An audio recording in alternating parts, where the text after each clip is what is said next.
बंदी छोड़ सतगुरु रामपाल जी परमेश्वर जी की जय हो।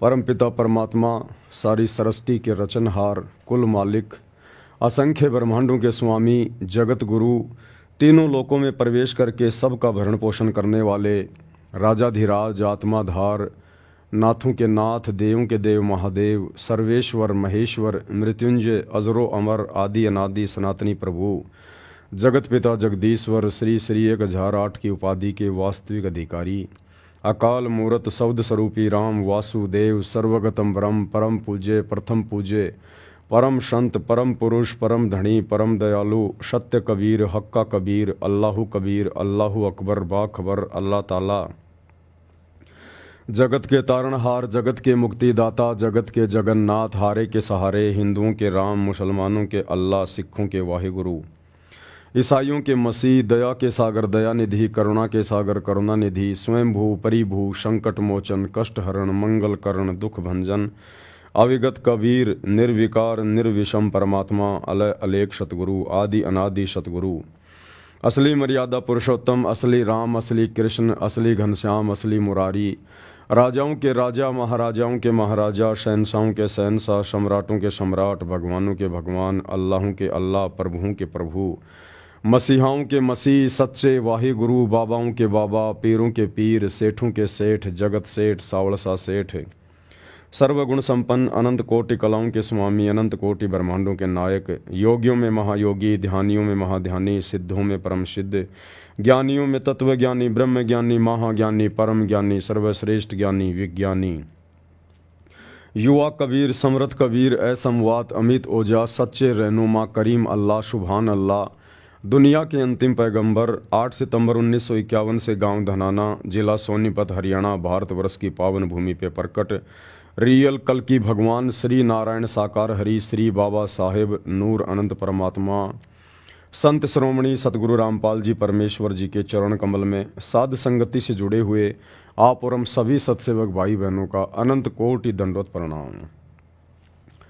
सत्साई भाई और बहनों, दया परमपिता परमेश्वर जी की, सारी सृष्टि के सर्जनहार, पालन करता, भरण पोषण करता, एकमात्र आदि अनादि परमेश्वर, अल्लाहु कबीर, अल्लाहु अकबर, सतगुरु रामपाल जी परमेश्वर जी, जिनके विशेष आशीर्वाद से, शुभ आशीर्वाद से आप और हम सभी सत्सेवक भाई बहन साथ संगति से जुड़कर अपनी आत्मा के कल्याण हेतु मोक्ष मार्ग को ध्यान में रखते हुए, प्रत्येक मर्यादाओं में रहते हुए, ज्ञान को आधार बनाते हुए निरंतर दृढ़ता के साथ आगे की ओर बढ़ रहे हैं।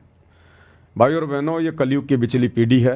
एक नया भक्ति इतिहास लिखा जा रहा है, रचा जा रहा है। परमेश्वर स्वयं धरती पे प्रकट हैं, सशरीर है, सतगुरु रूप में हैं। हम सब की वर्तमान में परीक्षा भी चल रही है और आने वाले समय में भाई और बहनों केवल ये भक्ति चलेगी, भक्ति से संबंधित बातें ही चलेंगी। आप जी देख रहे हैं धीरे धीरे कितना बदलाव ला रहे हैं परमात्मा सोशल मीडिया में। यूट्यूब ने तकरीबन करोड़ों की संख्या में चैनल डिलीट कर दिए हैं, जो फालतू के चैनल लोगों ने खोल खोल के छोड़ रखे हैं।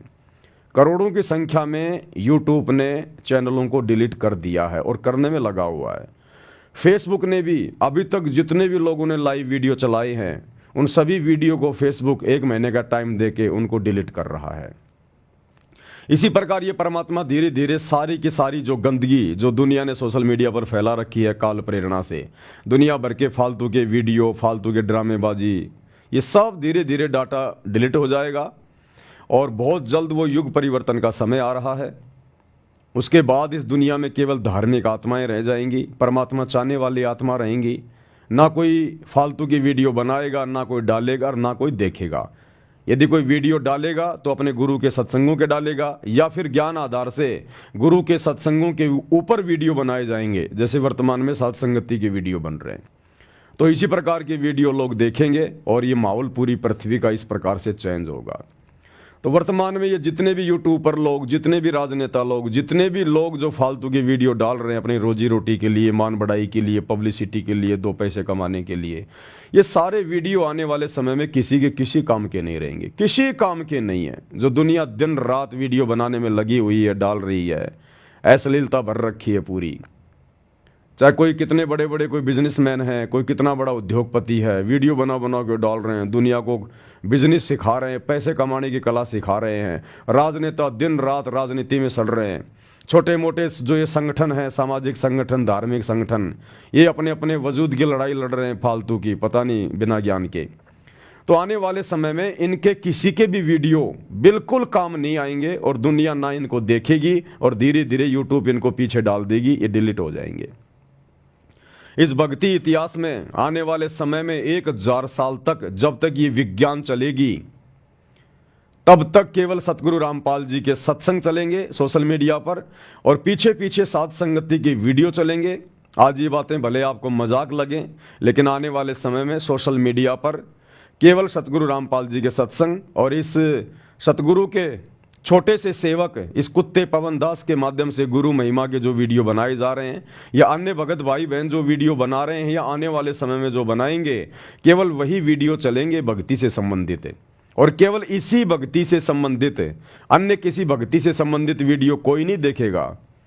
कोई मुसलमान धर्म का मुल्ला मौलवी बना रहा है, अन्य कोई फॉलोवर बना रहा है, कोई हिंदू धर्म वाले बना रहे हैं, जैन धर्म वाले बना रहे हैं, सिख धर्म वाले बना रहे हैं, अन्य कोई राधा स्वामी पंथ वाले, फला फला।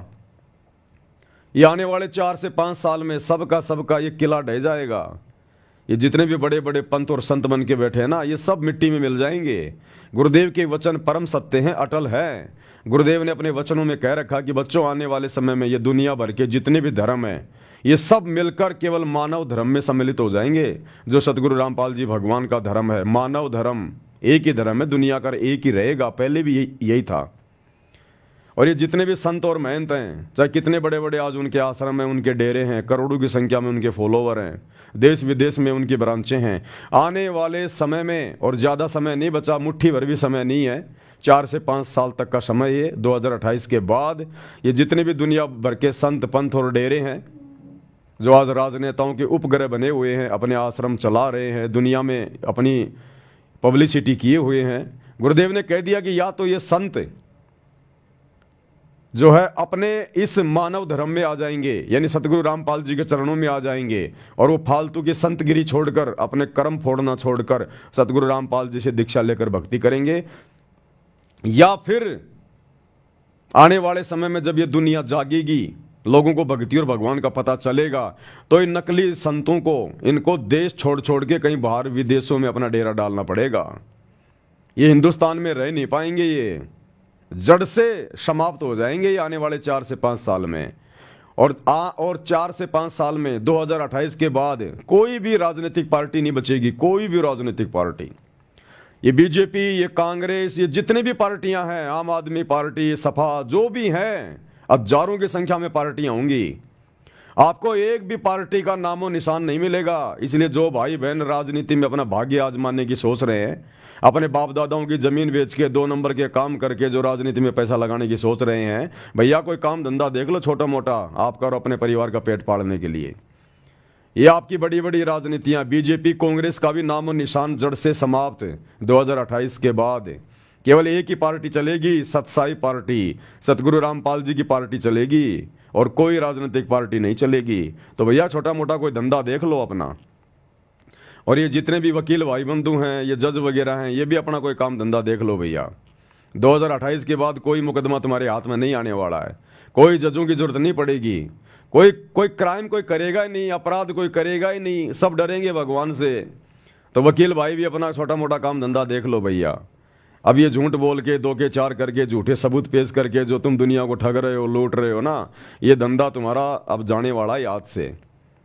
तो भैया अपना नेक नीति ईमानदारी से कमाने का कोई जुगाड़ देख लो। आने वाले समय में केवल सतगुरु रामपाल जी परमेश्वर जी का ज्ञान, इनकी भक्ति और नेक नीति ईमानदारी से आदमी खाएगा पिएगा, अपनी भक्ति करेगा और मोक्ष प्राप्त करेगा।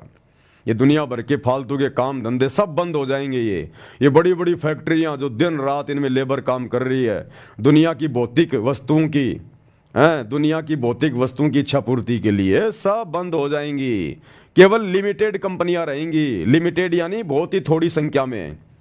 गांव गांव में लघु उद्योग शुरू हो जाएंगे, कुटीर उद्योग शुरू हो जाएंगे, छोटे छोटे काम धंधे वापस शुरू हो जाएंगे। जैसे पहले गांव में कुम्हार मटके बनाया करता था, इसी प्रकार से वापस वो मटकों का समय आएगा। लोहार काम किया करता था। इसी प्रकार से वही समय आएगा वापस, साग सब्जियां उगाना, छोटा मोटा अपना धंधा करना।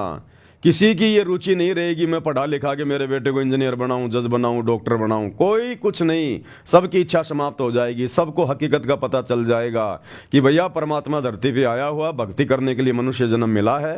ये बन बन के डॉक्टर, जज, वकील अपने कर्म फोड़ेंगे, दुनिया के कर्म फोड़ेंगे, कोई फायदा नहीं है। बच्चों को 8वीं 10वीं पढ़ाओ, गुरुजी का तीनों समय की आरती कर लें, सत्संग सुन लें, छोटा मोटा अपना लिखा पढ़ी कर लें। इससे ज़्यादा ना अपने बच्चों को कोई पढ़ाएगा और ना कोई पढ़ेगा, और ना नौकरी के लिए कोई पढ़ेगा, ना अपने बच्चों को पढ़ाएगा आने वाले समय में, जब सबको हकीकत का पता चलेगा, भक्ति का पता चलेगा। तो छोटे छोटे काम धंधे, वही अपनी खेती बाड़ी, वही अपना पशुधन वापस शुरू हो जाएगा। और बहुत सीमित, बिल्कुल आज जिस व्यक्ति का महीने का खर्चा 20,000 का है, 2028 के बाद में 2,000 रुपये में पूरा परिवार आराम से रहा करेगा। कोई भागदौड़ नहीं होगी, बैल और गधे की तरह कमाने की जरूरत नहीं होगी।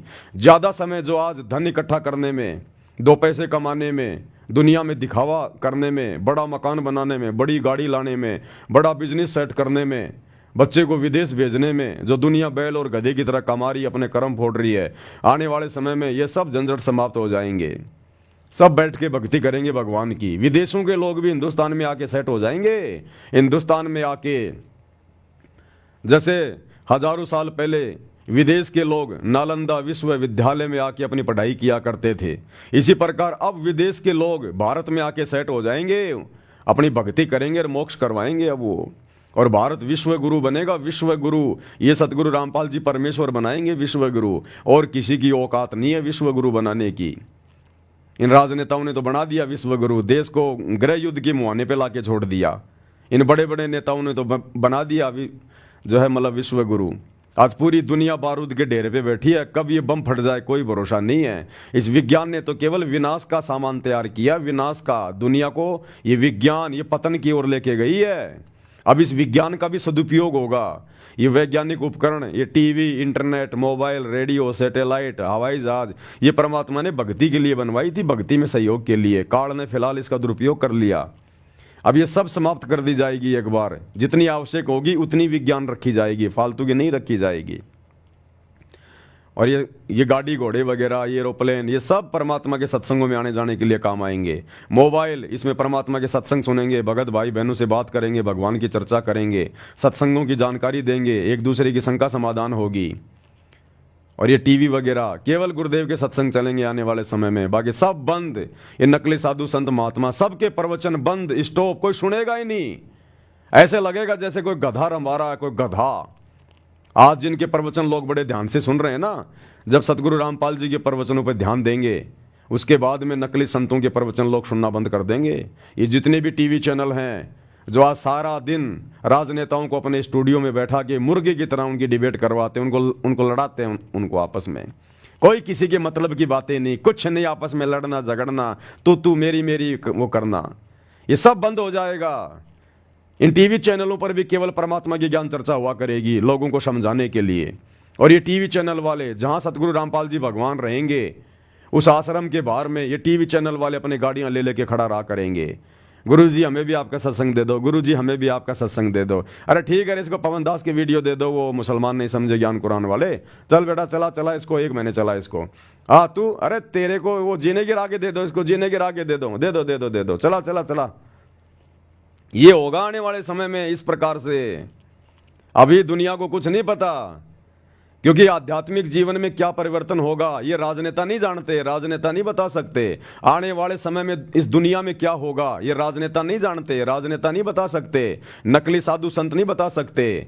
ये केवल सच्चे परमात्मा को पता है, या सच्चे परमात्मा के जो सच्चे भगत होते हैं उनको ज्ञान आधार से परमात्मा प्रेरणा करता है, फिर वो भगत ये बातें बताते हैं। बाकी पूरी दुनिया तो काल की गोद में सो रही है, उनको पता ही नहीं एक सेकंड बाद में क्या हो जाएगा।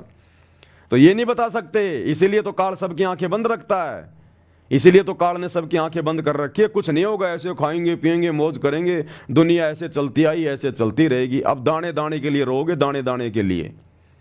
दाने दाने के लिए जो आज बकवाद कर रहे हैं, इस परमात्मा सतगुरु रामपाल जी भगवान के द्वारा मनुष्यों को सद्बुद्धि दे के जो ये वैज्ञानिक चीज़ें बनवाई गई हैं, ये गाड़ी घोड़े इंटरनेट रेडियो टीवी मोबाइल हवाई जहाज, जो लोग आज इनका दुरुपयोग कर रहे हैं फालतू में घूमने में फिरने में, दुनिया भर की रैलियों में, राजनीति में, कल को इन लोगों को घरों में बैठना पड़ेगा, इनके गाड़ियों में जर लगेगी, डीजल के पैसे नहीं होंगे इनके पास में, दाने दाने के लिए रोएंगे ये लोग। वो समय आएगा, फिर ये भीख मांगेंगे सतगुरु रामपाल जी भगवान से, ये भगवान हमें बचा लो, ये भगवान हमें बचा लो।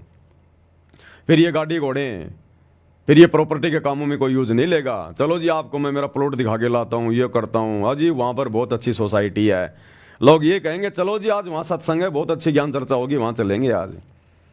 तो इन वैज्ञानिक उपकरणों का अब सदुपयोग होगा, ये परमात्मा सतगुरु रामपाल जी भगवान करवाएगा।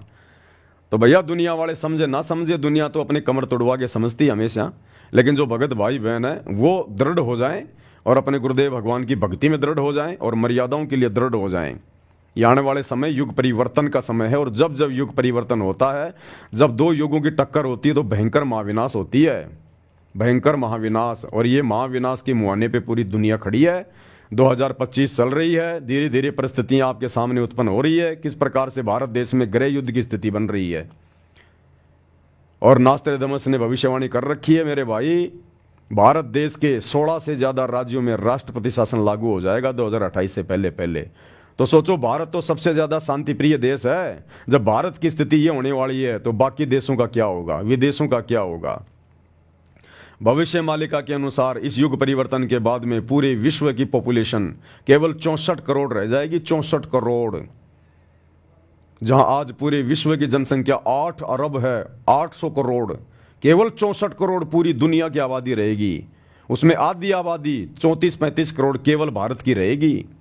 और भाइयों और बहनों, ये होगा, इसमें कोई संशय नहीं है, क्योंकि भगवान जोर जबरदस्ती करेगा नहीं। कबीर परमेश्वर का काल के साथ एग्रीमेंट है, जबरदस्ती भगवान किसी को भक्ति पे लगाएगा नहीं। और अपने आप ये दुनिया भक्ति पे लग नहीं रही। भगवान ने भी अंत में हार मान के कि ठीक है भैया, 20 साल तक मैंने खूब ज्ञान दे लिया, जिसने समझना होगा समझने लेगा, अब मैं जाता हूं, आराम से आराम करूंगा। परमात्मा जाके हिसार जेल में बैठ गए कि अब काल इनकी कमर तोड़ेगा, तब इनको भगवान की याद आएगी। तो ज्ञान से दुनिया नहीं समझ रही है, ज्ञान से जिन्होंने समझना था वो समझ चुके हैं। सन 1994 से 2014 तक सतगुरु रामपाल जी ने ज्ञान देकर समझाया। 20 साल कम नहीं होती है, 20 साल तक अगर आप गधे को भी गीता पढ़ाओ, वो भी बैकुंठ जाने को तैयार हो जाए। ये कलयुगी इंसान नहीं समझ पा रहा। तो भगवान ने भी अंत में जेल में जाके बैठना ही अपना उचित समझा कि ठीक है भैया, अब जैसे जिनके भाग्य, जैसे जिनके कर्म, जब ये कर्मों के ये लठ पड़ेंगे, अपने आप सीधे हो जाएंगे। तो दुनिया ज्ञान से नहीं मानी, अब दुनिया मानेगी काल की मार से। तो अब युग परिवर्तन का दौर शुरू हो चुका है। बहुत सारे भविष्य वक्ता बता रहे हैं, ज्योतिष वगैरह बता रहे हैं, ये 29 मार्च के बाद में क्या 9-10 घरों की क्या युक्ति फुक्ति बन रही है, ये जाने, हम तो जानते नहीं। लेकिन जो भी है, हम तो हमारे गुरुदेव भगवान के अनुसार बोलते हैं। हमें जो महसूस होता है, जो आगे क्या समय आने वाला है, भगवान धरती पे है और दुनिया भगवान के साथ में बेअदबी कर रही है। 10 साल से भगवान को जेल में बैठा रखा है, तो दुनिया ने तो अपने पैर पे वैसे मार ली कुल्हाड़ी। तो दुनिया के साथ तो वो बनेगी जो आज से पहले नहीं बनी। तब कहीं जाकर दुनिया सतगुरु रामपाल जी को परमात्मा के रूप में स्वीकार करेगी, उनके चरणों में नाक रगड़ेगी। ऐसे कोई भगवान मानने वाला नहीं है यहाँ पर। लातों के भूत कभी बातों से नहीं मानते। तो अब इस दुनिया को लात पड़ेगी काल की, शैतान की, तब मानेगी ये दुनिया। तो सौभाग्य है आप और हम सभी आत्माओं का, जो समय रहते गुरुदेव भगवान ने हमारी बुद्धि ऑन कर दी और हमारे कोई पिछले कोई संस्कार, कोई भक्ति के ऐसे संस्कार जिससे हमें ये सारी बातें समझ में आ गई और हमने समस्त बुराइयों से, विषय विकारों से मुंह मोड़ लिया और गुरुदेव भगवान के सत भक्ति को अपना लिया। यही सत भक्ति आने वाले युग परिवर्तन के समय में एकमात्र भक्तों के बचाव का कारण बनेगी। तो आप और हमारा परम सौभाग्य, हम इसी प्रकार मर्यादा में रह के गुरुदेव भगवान की भक्ति में लगे रहें और सौ शुक्रिया अदा अपने गुरुदेव भगवान का हम करते रहें कि परमेश्वर आपने हमें अपनी पनाह में लिया, अपनी शरण में लिया, अपने चरणों में लिया। ये परमेश्वर इसी प्रकार हमारे ऊपर रजा बना के रखिए और हमें निरंतर भक्ति मार्ग पर आगे की ओर बढ़ाइएगा। तो भाई और बहनों, विशेष संदेश जो विशेष आत्माओं के लिए हिसार जेल से गुरुदेव भगवान भेज रहे हैं, उन विशेष संदेशों के ऊपर चर्चा चल रही है। इसी कड़ी में आज विशेष संदेश नंबर 13 का पार्ट नंबर 3 है। आज गुरुदेव भगवान हमें क्या कुछ बता रहे हैं, सतलोक के विषय में परमात्मा बता रहे हैं। मन तू चल रहे सुख के सागर, जहाँ शब्द सिंधु रत्नागर। यानी उस सतलोक में, अमरलोक में, सचखंड में कितना सुख है वहाँ पर, कितने ठाट बाट हैं, कितने विलास हैं वहाँ पर। यहाँ पर केवल सुख का नाम नाम है, किस ब्रह्मांड में सुख नाम की चीज नहीं है। तन दर सुखिया कोई न देखा, जो देखा सो दुखिया हो। उदय अस्त की बात करे, मैंने सबका किया विवेका हो। और गुरुदेव ने कह दिया भैया ये ब्रह्मा विष्णु महेश भी दुखी है, यहाँ का राजा भी दुखी, महाराजा भी दुखी, फिर आम प्राणी यहाँ कैसे सुखी रह सकता है? सुख यहाँ है ही नहीं। आदमी आगे से आगे भटकता रहता है। आज कोई पैदल चल रहा है, दूसरा साइकिल पर चल रहा है, उसको देखकर सोचता है साइकिल आ जाए तो मेरा काम बहुत आसान हो जाए, मुझे काम पर मजदूरी में आने जाने में आसानी होगी। उसकी इच्छा बन जाती है कि साइकिल आ गई तो सुख हो जाएगा। जैसे तैसे करके वो साइकिल ले आया, फिर सोचता है यार मोटरसाइकिल हो जाए तो बहुत अच्छा हो जाए, साइकिल में थोड़ा टाइम भी लगता है, पसीने भी आते हैं, मेहनत भी करनी पड़ती है। जैसे तैसे मोटरसाइकिल भी आ गई, कुछ दिनों बाद सोचेगा फोर व्हीलर छोटी मोटी गाड़ी आ जाती तो वो अच्छा होता। मोटरसाइकिल में तो गर्मी सर्दी बरसात में कोई बचाव नहीं हो पाता, पुलिये के नीचे खड़ा होना पड़ता है, जब बारिश आती है तब गर्मी में गर्मी लगती है। इंसान की इच्छाओं का अंत नहीं है। फिर वो गाड़ी भी आ गई। अब गाड़ी आने के बाद में सोचेगा हो गाड़ी तो आ गई, बहुत अच्छा हुआ, अब छोटा मोटा कोई सरपंच को चुनाव लड़ लूं, नहीं तो फिर गाड़ी क्या काम की, घर पे खड़ी रहती है। वो सरपंच का चुनाव भी लड़ लेता है। सरपंच बनने के बाद जब बड़े बड़े नेताओं की तरफ देखता है, अरे यार एमएलए बनो ना तब बात बने, और जैसे तैसे एमएलए भी बन जाता है। एमएलए बनने के बाद सोचता है कि अब मैं मुख्यमंत्री बनूं तब बात बने, वो भाई मुख्यमंत्री भी बन जाता है। मुख्यमंत्री बनने के बाद सोचता प्रधानमंत्री बनूं मैं, तब जाकर पूरी चौधर पूरा ठाट बाट पूरे देश का ठेकेदार बनूं मैं। अब वो प्रधानमंत्री बनने की सोचते सोचते बेचारा मर जाता है। अब मरने के बाद फिर वो गधापति बनता है, गधापति। वो गधा बनेगा, फिर कुमार के नीचे आएगा, उसकी सारी मौज मस्ती वो कुमार उसके एक ही जीवन में समाप्त कर देगा। रोजाना 2.5 मन का बोरा रखेगा, कमर पे ईंटें रखेगा, जख्म होगा, ऊपर से मारेगा लठ, खाने को कुछ देगा नहीं। उस अफलातून की सारी अफलातूनी उस एक ही गधे के जीवन में निकाल देगा ये काल। तो परमात्मा कहते हैं एक हरि की भक्ति बिन राजा गधा होए, और माटी लदे कुमार की घास न डाला कोई। अब दुनिया इन बातों को जानती नहीं। दुनिया सोचती है पागल आदमी है, क्या बोल रहे हैं, कौन सी दुनिया से आए हुए हैं, क्योंकि दुनिया अध्यात्म से अपरिचित है। और आप और हमें परमात्मा ने, आप और हमारे को गुरुदेव भगवान ने, परमात्मा ने वो अध्यात्म की खीर छिक छिक के खिला दी परमात्मा ने। तो आप और हमें डकार आ रही है अब, तो भैया जो गुड़ खाएगा मीठे को वही तो अनुभव करेगा। तो ये दुनिया ने अभी अध्यात्म वाला गुड़ खाया नहीं है, ये दुनिया केवल तमाकू चाट रही है, तमाकू। अब तमाकू में कोई स्वाद भी नहीं होता और नशे में पड़ी हुई है। तो भैया अब परमात्मा धीरे धीरे धीरे धीरे इस दुनिया पे भी दया करेगा, अगर कोई दया करवाना चाहेगा तो, नहीं तो भैया कमर टूटेगी भयंकर तरीके से। आप युग परिवर्तन के दौर से गुजर रहे हैं, कोई सामान्य समय नहीं है ये। भगवान धरती पे आया हुआ है, परमात्मा धरती पे। भयंकर जनहानि होगी, तबाही मचेगी, कहीं सुनामी आ रही है, कहीं बाढ़ आ रहा है, कहीं भूकंप आ रहा है, कहीं अतिवृष्टि, कहीं अनावृष्टि, कहीं ओलावृष्टि, कहीं सूखा पड़ रहा है, कहीं अकाल पड़ रहा है, कहीं फलाना वायरस आ गया, कहीं महामारी आ गई, चलते चलते लोग मर रहे हैं। अभी देखना आने वाले समय में कहीं युद्ध हो गया, कहीं गृह युद्ध हो गया, कहीं मिलिट्री आ गई, कहीं क्या हो गया, कहीं गोले गिर रहे हैं, कहीं बम गिर रहे हैं। ये हर प्रकार से आपत्ति आएगी इस समय, क्योंकि ये कलयुग की बिचली पीढ़ी है। इंसान हर प्रकार से भक्तिहीन हो चुका है, बैटरी डिस्चार्ज हो चुकी है। और जब बैटरी डिस्चार्ज हो जाएगी उसके बाद केवल पाप कर्म बचते हैं, पाप कर्म, और पाप कर्मों के कारण हर प्रकार से आपत्ति आएंगी। तो ये दुनिया तो पता नहीं आपत्तियों को सहन कर पाएगी नहीं कर पाएगी, और जिसने सहन कर लिया फिर दोबारा से भक्ति धन जोड़ने में बहुत टाइम लगेगा। आज आप और हम भगत भाई बहन, कोई 10 साल से जुड़ा है, कोई 8 साल से जुड़ा है, फिर भी धीरे धीरे हम लोग आपत्तियों से निकल रहे हैं। तो सोचो इस दुनिया को कितना टाइम लगेगा। अगर आपत्तियां किसी ने अगर झेल भी ली, अगर कोई बच भी गया और गुरु की शरण में आ गया, तो सोचो फिर भी उसको 8-10 साल लगेंगे कम से कम एक नॉर्मल स्थिति में आने में। और उस समय आप और हम भाई बहन इस प्रकार से होंगे जैसे आज आम व्यक्तियों के बीच में ये राजा महाराजा, मंत्री संतरी, मुख्यमंत्री, एमएलए, प्रधानमंत्री हैं। ऐसे दुनिया वालों के बीच में जो वर्तमान में भक्ति कर रहे हैं, सतगुरु रामपाल जी के भगत, इन भगतों की स्थिति आने वाले समय में इन दुनिया वालों के सामने ऐसी हो जाएगी। ये बड़े बड़े तुम्हारे बॉलीवुड के अभिनेता, ये क्रिकेटर, बड़े बड़े उद्योगपति, अगर ये बच गए तो वैसे इनके बचने की आसार नहीं है। ये जितने भी बड़े बड़े चेहरे जो आज दिखाई दे रहे हैं ना, जिन्होंने दुनिया की ऐसी तैसी कर दी, दुनिया को जिन्होंने बिगाड़ के रख दिया, अश्लीलता के रंग में रंग दिया जिन्होंने, इनके तो बहुत ज्यादा माड़े भाग हैं। इनका बचना तो बहुत ज्यादा मुश्किल है, क्योंकि ये बच भी गए तो भक्ति नहीं कर पाएंगे, इनके अंदर से वो मान बढ़ाई की बू नहीं निकलेगी, तो ये तो जाएंगे इस महाविनाश के जो है इसमें मतलब दौर में। तो आने वाले समय में फिर ये बाकी दुनिया क्या करेगी, अध्यात्म का किसी को पता नहीं। फिर ये आप और हमारे जैसे भगत भाई बहनों के सामने बैठेगी, भगत जी सत्साई, भगत जी शंका का समाधान कर दो, भगत जी ये छोटी सी समस्या आ गई, भगत जी क्या करें बताओ, मालिक के ज्ञान आधार से मर्यादा ना टूट जाए। जो आज अपने आप के अंदर बड़े बड़े राजा महाराजा बन के बैठे हैं ना, दुनिया के लोग जिनके दर्शन करने के लिए उनके घरों के आगे लाइन बना के जो खड़े रहते हैं, वो लोग कल को फोन किया करेंगे आप और हमें, भगत जी सत्साई, भगत जी थोड़ी सी मजबूरी आ गई, एक छोटी सी शंका समाधान कर दो। तो कहने का मतलब भाई और बहनों, ये दुनिया की चक्काचौंध को देख के हमने विचलित नहीं होना है। ये दुनिया काल की गोद में बैठी हुई है, और काल की गोद में चाहे कोई बैठा हो, कितना बड़ा हो, वो कुछ नहीं है, केवल उसका भोजन है, कुछ नहीं। वो अगले जन्म में गधा कुत्ता सुअर बन के घूमेगा, वो जो आज अफलातून बन के घूम रहा पूरी देश दुनिया में आज, जिसका नाम है, जो भक्ति नहीं कर रहा सतगुरु रामपाल जी की।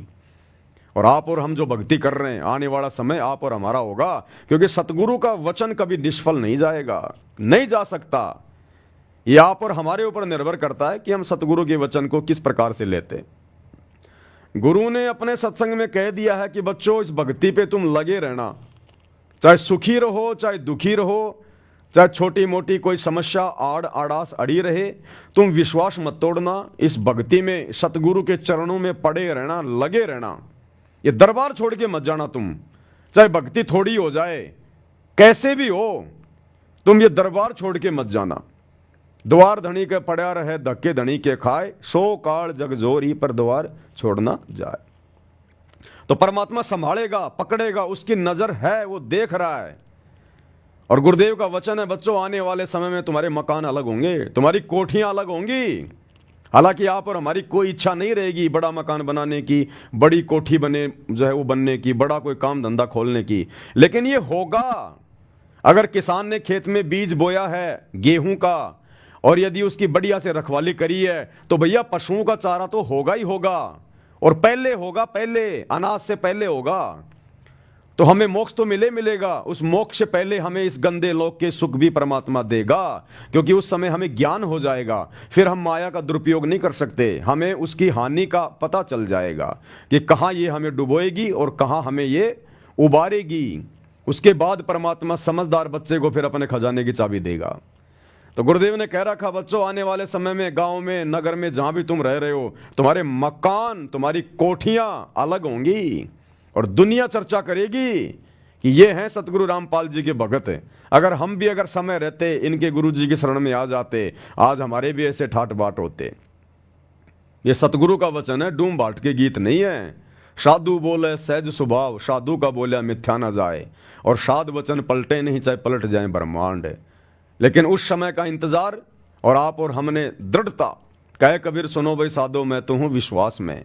बस हमने विश्वास नहीं तोड़ना अपने गुरु जी से, चाहे कुछ भी हो जाए, कुछ भी हो जाए, चाहे हमारे साथ चाहे कितना बुरा होता दिखाई दे, वो बुरा नहीं हो रहा, उस बुराई में भी हमारी अच्छाई है, वो हमें नहीं दिखाई दे रही है वर्तमान में। बस हमारा गुरु अंतर्यामी है, हम अपने गुरु जी के अधीन हैं, हम उपचाराधीन हैं। जैसे डॉक्टर के अंडर में जब मरीज आ जाता है तो मरीज को नहीं पता डॉक्टर क्या इंजेक्शन लगा रहा है, इसमें कौन सी दवा मिली हुई है, ये दवाई तुझे क्या फायदा देगी, मरीज को नहीं पता, और ना मरीज कुछ बोलता, क्योंकि मरीज को डॉक्टर पे विश्वास होता है।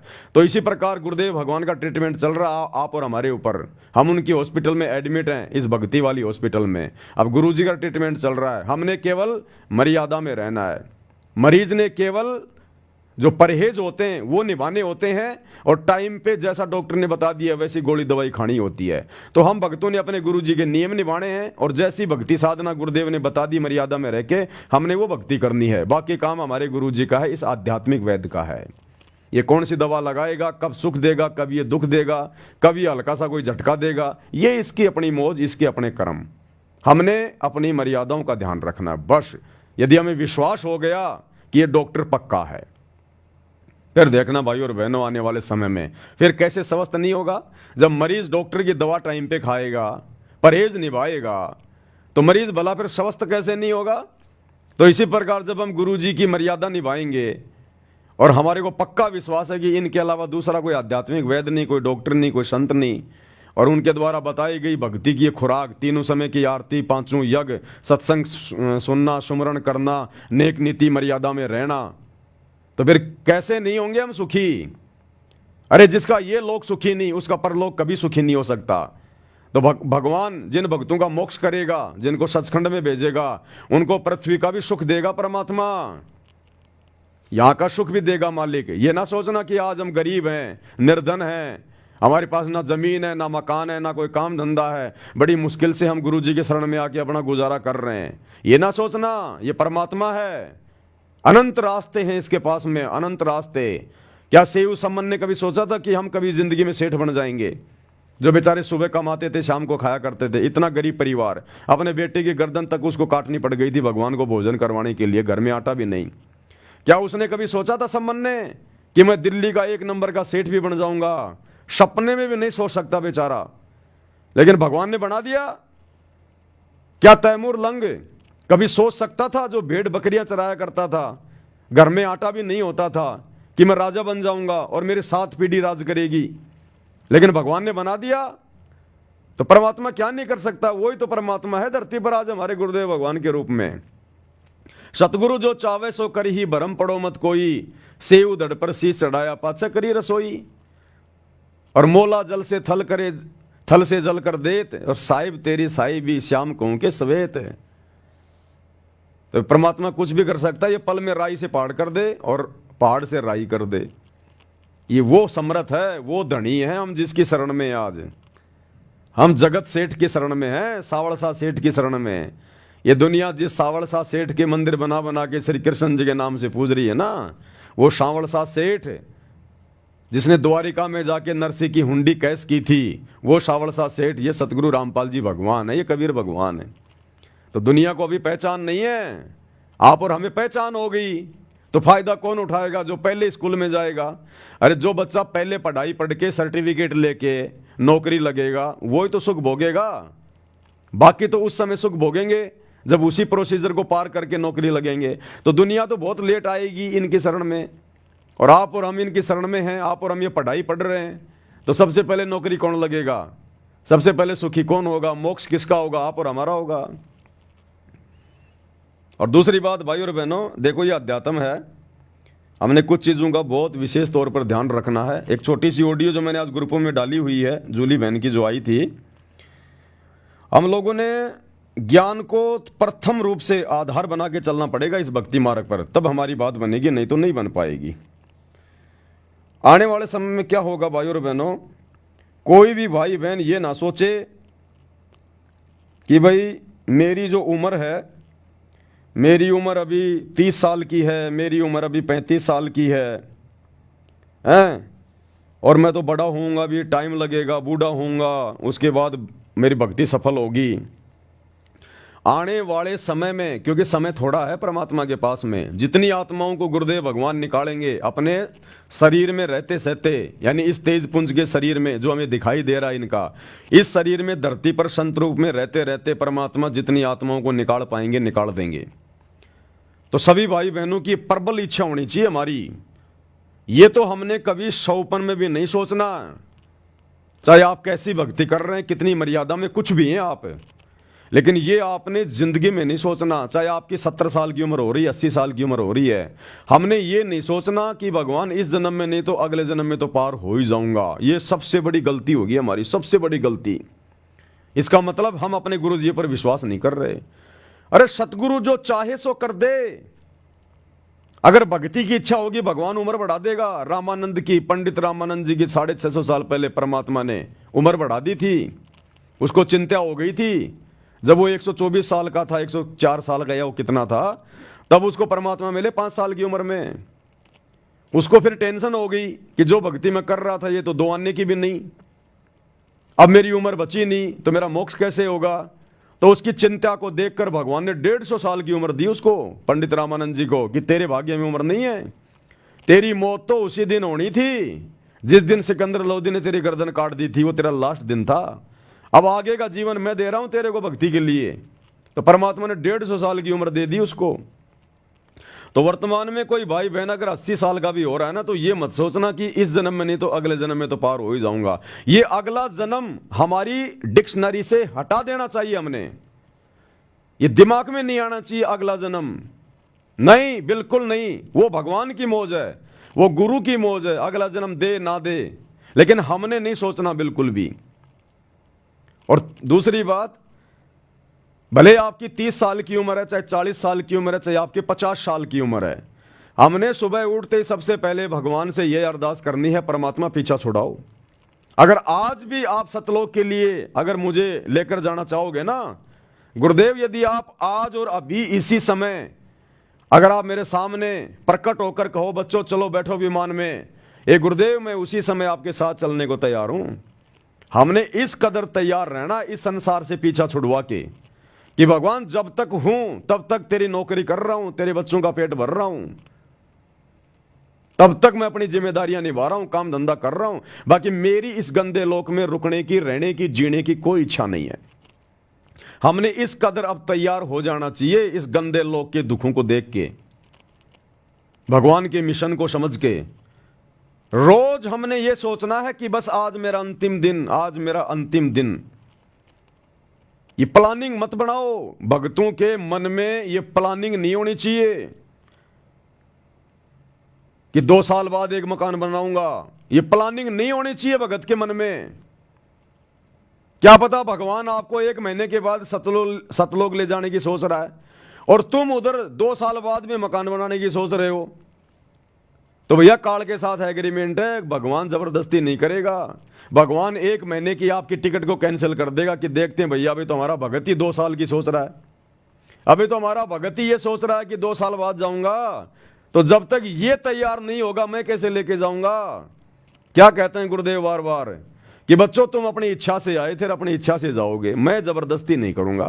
ना मैंने सतलोक में जबरदस्ती करी कि तुम काल के साथ जाओ, तुम्हारी इच्छा बनी तो तुम इसके साथ आ गए, मैंने भेज दिया। अब ना मैं यहां जबरदस्ती करूंगा कि चलो सतलोक, चलो सतलोक, ना तुम्हारा हाथ पकड़ के ले जाऊंगा। जब तुम खुद अपनी इच्छा से सतलोक जाने के लिए तैयार होगे उस दिन लेके जाऊंगा। तो ये आप और हमारी इच्छा पे निर्भर है भाई और बहनों। इतना ज्ञान देने के बाद में आप और हमारी इच्छा के ऊपर है ये। तो हमने ये मन में प्लानिंग नहीं करनी यदि हम भगत हैं तो, और अगर हमें ज्ञान समझ में आ गया और मोक्ष चाहते हैं तो, कि 2 साल बाद में वहां पर जो मेरा प्लाट खाली पड़ा ना उसमें एक मकान बनाऊंगा। तो गई तेरी 2 साल तो हो गई तेरी बर्बाद। क्या पता तेरा गुरु तेरे को 2 महीने बाद सतलोक ले जाने की सोच रहा था और नालायक तूने अपने पैर पे मार ली वो कुल्हाड़ी कि 2 साल बाद तो मैं प्लाट बनाऊंगा। वो प्लाट बनने के बाद फिर सोचेगा 2 साल तो इसमें रहूंगा आराम से, हैं, फिर आने वाले 2 साल में हो जाएगा तेरे पोता, फिर सोचेगा 6-7 साल तो पोता खिलाऊंगा भी, तो यही रह जाएगा फिर। तो भगत ने प्लानिंग नहीं करनी, 2 टाइम की रोटी परमात्मा दे रहा है, बस उसी में संतुष्ट रहना हमें। हमने प्लानिंग नहीं करनी कि मेरे खेत के पास में से रिंग रोड निकल गई, अरे हाईवे बन गया, जमीनों के भाव बढ़ गए, वहां मैं 2 साल बाद में एक ढाबा खोलूंगा, गाड़ियां रुकेंगी, लोग खाना खाएंगे, घर में पैसे आएंगे, गया काम से। प्लानिंग नहीं करनी, किसी चीज की प्लानिंग नहीं करनी हमने। अगर हमने प्लानिंग करनी है तो सतलोक जाने की करनी है कि कब गुरुजी आएंगे, कब गुरुजी आएंगे, मेरे अंदर क्या कमी रह गई जो परमात्मा अभी तक लेने नहीं आ रहे, क्या कमी रह गई मुझे। अपनी कमियों को देखो, अपनी कमजोरियों को देखो, अपनी भक्ति को बढ़ाओ, गुरुजी को प्रसन्न करने के तौर तरीके अपनाओ सतलोक जाने के लिए। और प्रतिदिन हमने ये सोचना कि मैं त्रिकुटी पे खड़ा हूं, त्रिकुटी पे। यदि किसी भाई बहन को यह पता चल जाए कि मैं त्रिकुटी पे खड़ा हूं और आज मेरी फाइनल परीक्षा है और काल हर प्रकार से किसी सुंदर औरत को भेज के, किसी सुंदर युवा जो पुरुष को भेज के, या कोई धन दौलत का लालच देके, या ब्रह्मा विष्णु महेश बनाने का, उनके लोक में कोई देव का कोई पद देने का लालच मुझे दिया जाएगा आज। क्योंकि गुरुजी सत्संग में बताया करते थे कि बच्चों तुम्हारा जो असली खेल है ना वो त्रिकुटी पे शुरू होगा।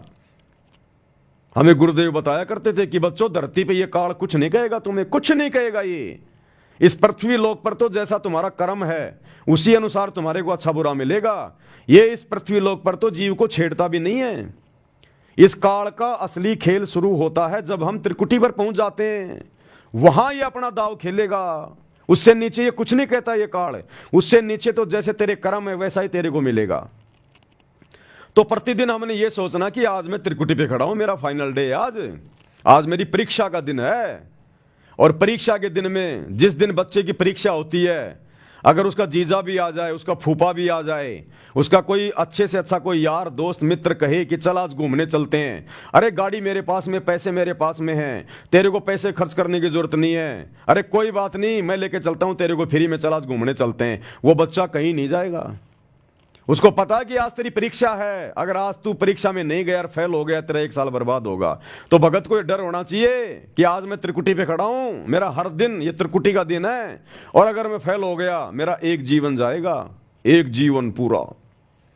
तो ये सोचकर, इतना भयभीत होकर हमने अपने हर दिन को त्रिकुटी पे खड़ा हुआ मानकर इस भक्ति मार्ग पे आगे बढ़ना है कि भगवान मेरी कहीं से भी आज मेरी परीक्षा हो सकती है। अगर मैं घर से बाहर निकल गया ना काम धंधे के लिए, कोई भी काम करता आदमी, तो ये सोच के घर से निकलना है कि आज मेरा फाइनल डे है, मैं त्रिकुटी पे खड़ा हूं।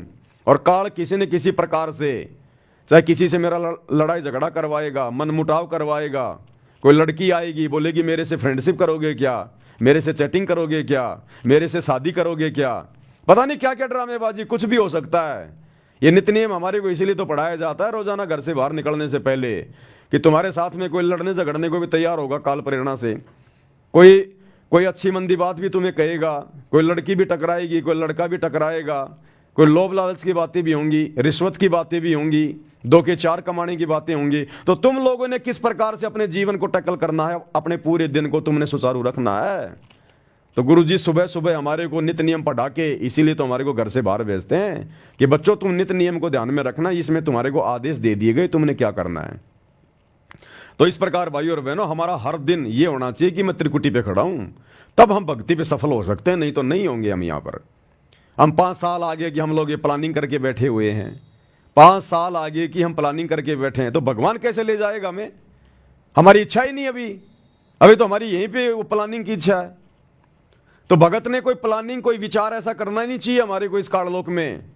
प्लानिंग भी करो तो भक्ति की करो कि भक्ति मेरी ज्यादा से ज्यादा कैसे बढ़े, मैं क्या करूं, मेरे गुरुजी कैसे मेरे से प्रसन्न हो। केवल इस बात की प्लानिंग, सतलोक जाने की प्लानिंग, तब जाकर हमारा मामला सुलझेगा, नहीं तो नहीं सुलझेगा भाई और बहनों, बिल्कुल नहीं सुलझेगा। जिस समय हम सतलोक से यहां आने के लिए तैयार हुए थे, कितने उमंग में थे, और उस समय हमारा भगवान, हमारा गुरु कबीर भगवान हमें कह रहा है बच्चों रहने दो, दुखी हो जाओगे, बच्चों दुखी हो जाओगे, रहने दो, तुम्हें किस बात की कमी है। हम डांटे नहीं, डट रहे थे। हमारा बाकी का जो परिवार था, हमारे माता पिता, भाई बंधु, हमारी पत्नी, वो भी हमारे को रोक रही थी कि मत जाओ मत जाओ, लेकिन हमने किसी की नहीं सुनी हमने, और हम काल के साथ में आ गए। इस कदर हमने तैयार होना पड़ेगा, यहां हम किसी की नहीं सुनेंगे। अब किसी की भी, चाहे कोई कितना बड़ा हमारे को कोई पद दे, चाहे कोई कितना बड़ा हमारे को धन दे, और ये आएंगे हमारे सामने परिस्थितियां पैदा होंगी, ये आप देख लेना। अभी तक हमारा भक्ति धन इतना नहीं बढ़ा, लेकिन जब भक्ति धन बढ़ेगा तो फिर चोरों की नजर पड़ेगी, इस काल की नजर पड़ेगी। फिर कंगाल के घर में कोई चोरी नहीं करता। आपने चाय की थड़ी में चोरी होते नहीं सुना होगा कभी। हाँ, बैंकों में लूट पड़ गई, बैंक में लूटमार हो गई, आपने खूब सुना होगा।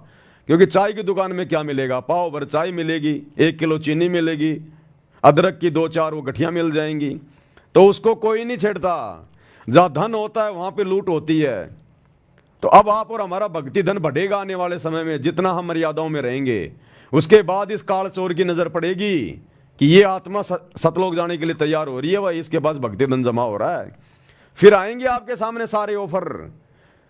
आज आप और हमारी शकल देख के जो लड़कियां हमारी तरफ देखती नहीं, आपको एक एग्जाम्पल दे रहा हूं, जो लड़कियां भाई बहनों की तरफ देखती नहीं है, जो लड़के बहनों की तरफ नहीं देखते उनकी शकल सूरत को देख के, आने वाले समय में जब भक्ति धन बढ़ेगा, ये काल लोगों में प्रेरणा करेगा। आपके साथ में नजदीकियां बढ़ाएंगे, मित्रता करेंगे, फ्रेंडशिप करेंगे, शारीरिक संबंध बनाने की सोचेंगे वो लोग। आप सोचोगे यार मेरे अंदर ऐसा कुछ है ही नहीं, मैं तो काला कलूटा सा आदमी, बुंडा सा आदमी है ना, मैं ऐसा कुछ को धनवान आदमी, और मेरे साथ में ये नजदीकियां क्यों बढ़ा रहे हैं? वो काल बढ़वा रहा है तुम्हारा भक्ति धन चुरवाने के लिए, तुम्हारी मर्यादा तुड़वाने के लिए। ध्यान रखना, तुम्हारा रिश्तेदार आएगा और कहेगा जी जी कोई बात नहीं जी, मेरे पास में पैसे हैं, मैंने जमीन बेची है, चलो ऐसा करते हैं अपन पार्टनरशिप में मिलकर छोटा सा काम धंधा कर लेते हैं, अजी छोटा सा एक होटल खोल लेते हैं, आप तो संभाल लेना, पैसे मैं लगा दूंगा, कोई दिक्कत नहीं, मत फंस जाना। आपको फ्री के ऑफर आएंगे, आपको फ्री के ऑफर आएंगे। आप जिस कंपनी में काम कर रहे हैं, जिस ऑफिस में आप काम कर रहे हैं, आज आपकी कोई वैल्यू नहीं है, 5 साल बाद आपका बॉस कहेगा अरे अरे फलाने फलाने जी मैं आपको सुपरवाइजर बना रहा हूं, आपने पूरा ऑफिस संभालना है, आपकी सैलरी भी मैंने 10,000 रुपये बढ़ा दी। मत फंस जाना, भैया मैं तो चपड़ासी वाले काम में ठीक हूं, कम से कम अपनी भक्ति तो कर रहा हूं मैं। अरे भैया मैं तो सिक्योरिटी गार्ड ही ठीक हूं, आते जाते समय गेट खोल देता हूं, बाकी माड़ा लेके भक्ति कर रहा हूं। तू मुझे सुपरवाइजर बनाएगा, 24 घंटे 50 आदमियों पे मेरे को नजर रखनी पड़ेगी, भक्ति क्या मैं कहाँ करूंगा? वो काल आपको फंसाएगा, आपका प्रमोशन करवाएगा, आपको सुपरवाइजर बनाएगा, आपको मैनेजर बनवाएगा। और जिसको ज्ञान नहीं होगा वो तो सोचेगा हो मैं मैनेजर बन गया, मैनेजर बन गया। तेरे को बनाया जा रहा है नालायक, तेरा समय बर्बाद करवाने के लिए। जो टुकड़े मिल रहे हैं ना छोटी मोटी नौकरी काम धंधे में, अपना कर ले, अपना टाइम पास कर। तो भाई और बहनों, आज जो दुनिया हमारी तरफ देखती भी नहीं है, कल को ये दुनिया नजर गाड़ के रखेगी, लेकिन हमने सावधान रहना, उस समय ज्ञान को आधार बना के रखना है। हमने मान बढ़ाई में उलझना ही नहीं है। हमने असंख्यों बार ये सारी चीजें करके देख ली हैं। परमात्मा ने कह दिया बेटा तेरा कोई पहला जन्म थोड़ी है, कोटि जन्म तू राजा की ना मिटी न मन की आशा, भिक्षुक होकर दर दर घूमिया मिला ना निर्गुण राशा।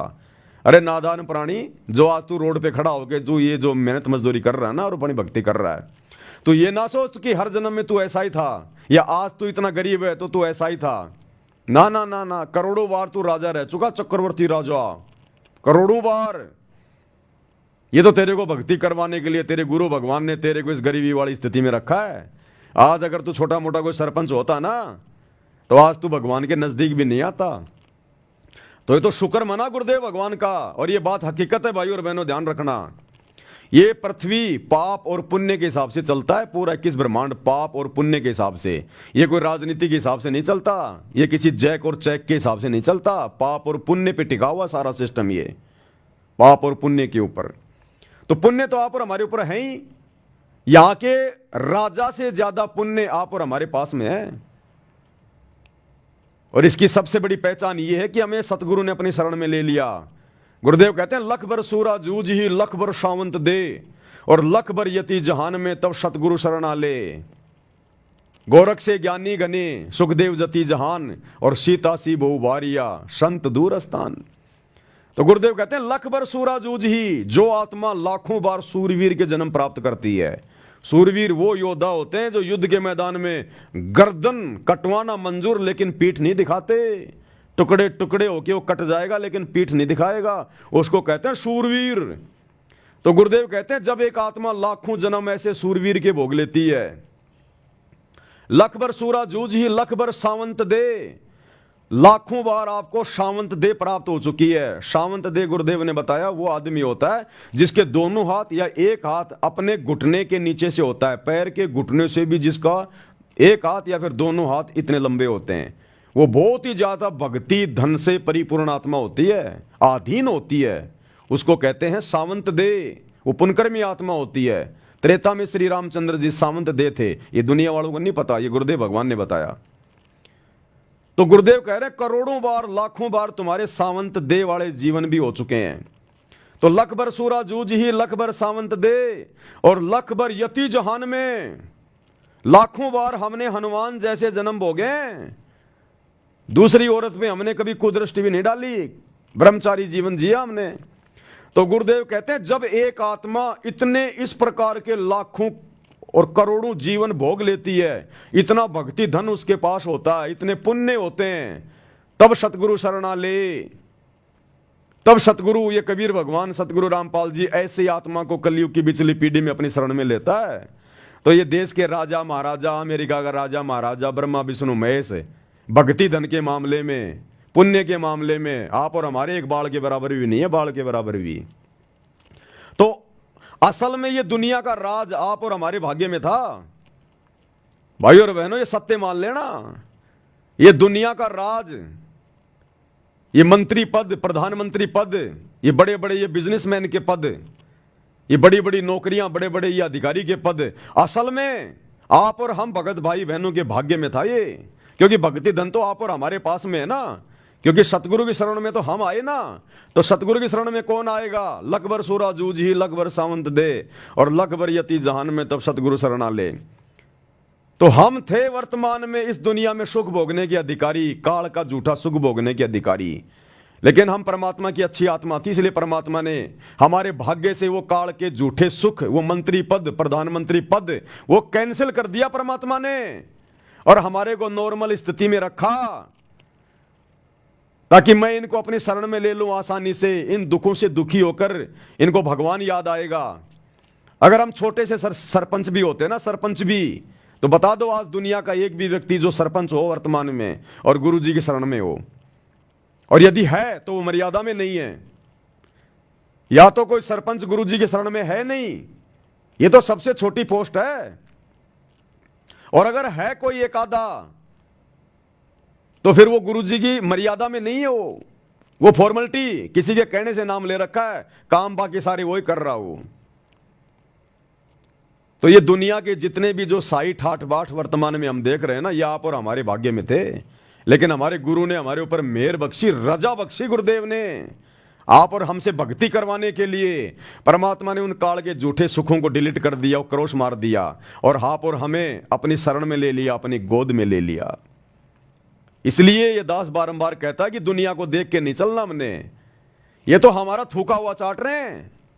हम संत रामपाल जी के भक्तों का थूका हुआ चाट रही है ये दुनिया, ये मंत्री पद, प्रधानमंत्री पद, ये बड़े बड़े अधिकारियों के पद, ये हमारे भाग्य में थे, हमारे गुरुदेव ने हमें नहीं दिए, इसलिए हमारा थूका हुआ दुनिया चाट रही है। इसलिए हम भक्तों ने ज्ञान को आधार बना के दृढ़ रहना है कि मैं कमजोर नहीं हूं, मैं निर्धन नहीं हूं। जो सतगुरु रामपाल जी का भगत हो के ये कहे कि मैं निर्धन हूं, उससे बड़ा मूर्ख आदमी दुनिया में कोई दूसरा नहीं। अरे कबीरा सब जग निर्धना, धनवंता ना कोई, और धनवंता सो जानिए जिसके पास राम नाम धन होए। इस दुनिया की सबसे सुंदर औरतें हमारी माता बहनें हैं।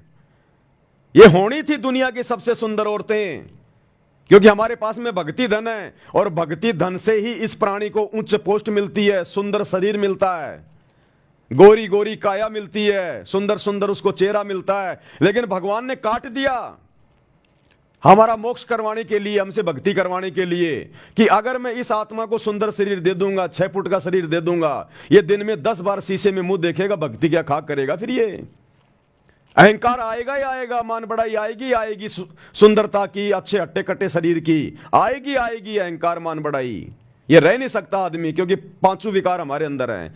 तो गुरुदेव ने हमारी उन माता बहनों को उतना सुंदर शरीर नहीं दिया, उन भगत भाई बहनों को उतना सुंदर शरीर नहीं दिया जो उनके भाग्य में था। तो जानबूझ के परमात्मा ने हमारी माता बहनों को और हम भगत भाई बहनों को वो सुंदर शरीर, सुंदर चेहरा नहीं दिया। घर में हमारे वो इतना पैसा नहीं दिया हमसे भक्ति करवाने के लिए। तो ये जितनी जितनी सुंदर माता बहनें, बड़ी बड़ी ये बॉलीवुड की हीरोइन बन के घूम रही हैं, बड़े बड़े राजघरानों की बहु बेटियां बन के घूम रही है, ये हमारी माता बहनों के द्वारा थूका गया चाट रही हैं। ये हम भक्तों के भाग्य में था, ये सुंदरता, ये सुंदर चेहरा, हट्टा कट्टा शरीर, ये हम भक्तों का थूका हुआ चाट रही है दुनिया। इसलिए हमने किसी के रूप रंग को देखकर, किसी के धन कार कोठी को देखकर, किसी के मंत्री पद को देखकर हमने अपने अंदर निराशा नहीं लेके आनी कि मैं गरीब हूं, मैं सुंदर नहीं हूं, मैं काला हूं, मैं कलूटा हूं। हम तो सबसे सुंदर थे, लेकिन भगवान ने जानबूझ के बनाया हमें भक्ति करवाने के लिए। इसलिए परमात्मा कहते हैं दुनिया को देख के नहीं चलना, ना दुनिया की धन संपत्ता, कार कोठी, पैसे, रंग रूप, कुछ नहीं देखना। ये हमारा थूका हुआ चाट रहे हैं। हमने भक्ति करके सतलोक जाना है, और अब सतलोक जाके हम वो चेहरा प्राप्त करेंगे, वो सुंदर चेहरा। अगर ब्रह्मा विष्णु महेश भी उस चेहरे को देख ले, जो चेहरा आप और हमारा सतलोक में है, जो हमें मिलेगा, ये पागल होके गिर जाए, पागल होके। इतनी सुंदरता, इतना नूर है, 16 सूर्य जितना नूर। ये भी पागल हो जाएं देख के, हमें वो शरीर मिलेगा अब। अगर भगवान हमें यही दे देते तो सतलोक में नहीं जा पाते, फिर हमारे गधे कुत्ते के मुंह लगते फिर अगले जन्म में।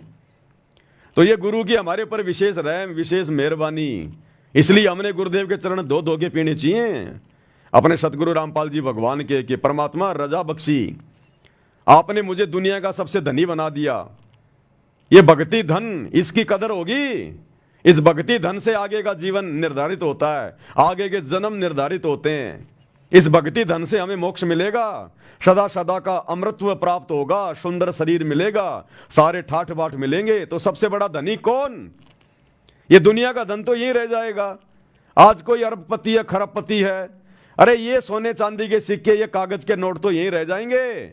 उसका शरीर भी 2 मुट्ठी राख बन जाएगा, और आप और हमारा भक्ति धन जाएगा साथ में। ये भक्ति धन जो आज हम जोड़ रहे हैं भक्ति करके, ये हमारे साथ जाएगा। और परमात्मा कह रहे हैं सह शरीर लेके जाऊंगा अपने भक्तों को, सह शरीर।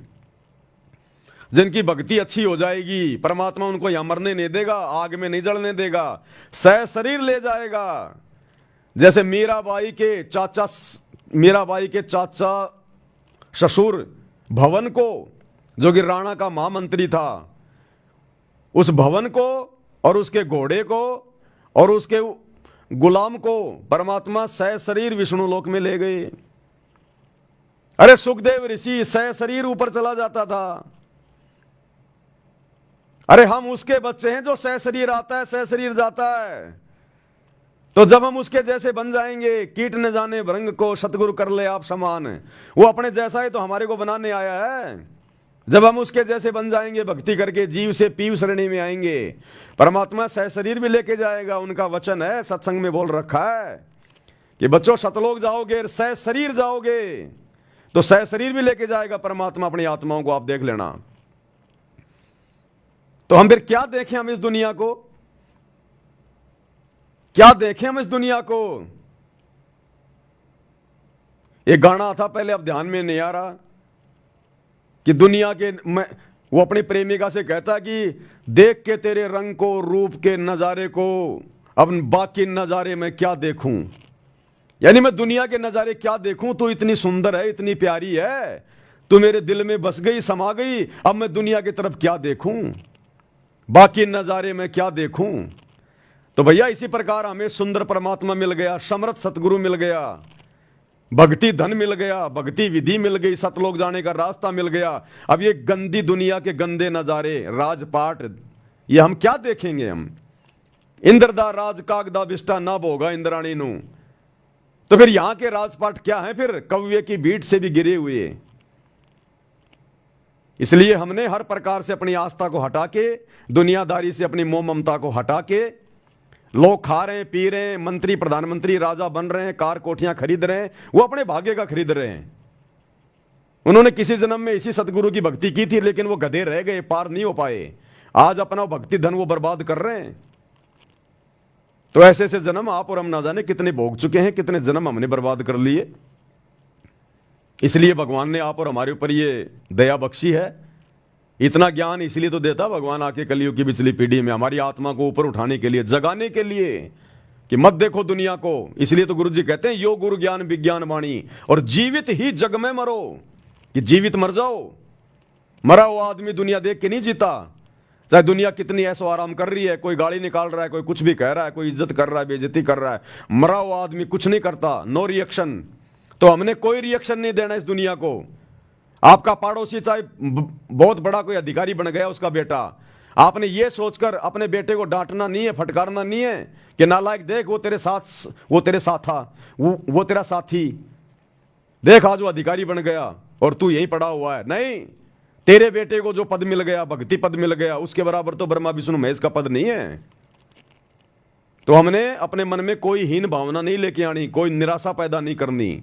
हमसे बड़ा सेठ इस धरती पे कोई नहीं, और हमारे बाप से बड़ा जगत सेठ कोई धरती पे नहीं।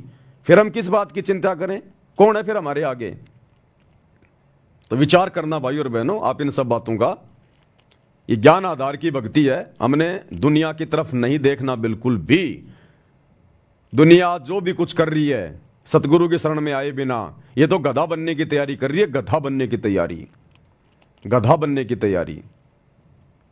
आपको कोई आदमी ये कहे कि लो जी रसगुल्ले खाओ, और आपने हाथ में पकड़ लिया रसगुल्ले तो खाने की चीजें, और जैसे आप खाने लगे उठा के, वो बोलो रुको रुको रुको, एक शर्त है। क्या?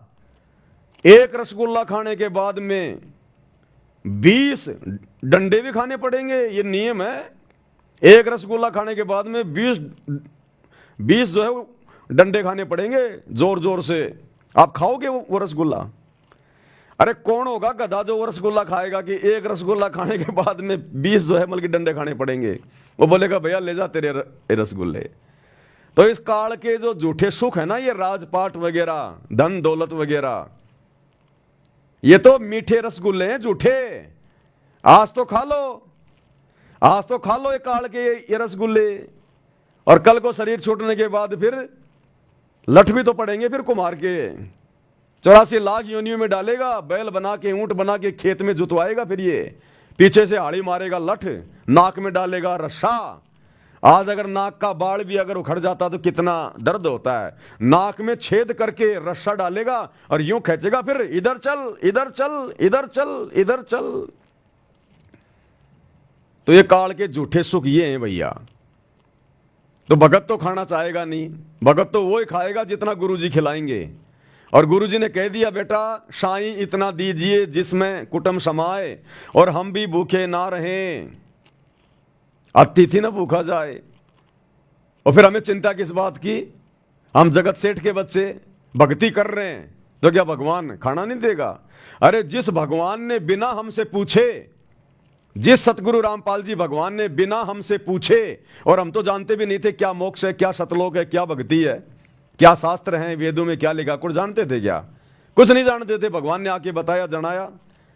तो जिस भगवान ने हमसे बिना पूछे हमारे को करने के लिए भजन दे दिया, भजन, तो क्या वो भगवान फिर हमारे को भोजन नहीं देगा?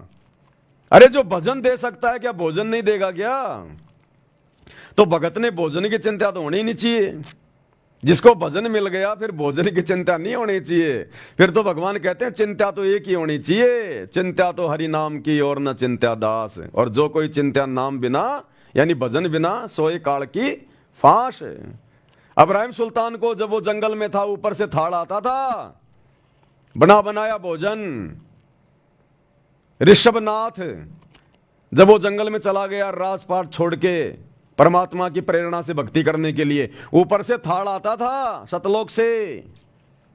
तो ये वही समर्थ परमात्मा, ये वही कबीर देव, ऋषभ देव के आइया, कभी नामे करतार, ये वही कबीर देव सतगुरु रामपाल जी के रूप में हमें प्राप्त है, जो पूरी दुनिया को खिला रहा है, तीनों लोकों में प्रवेश करके सबका भरण पोषण कर रहा है।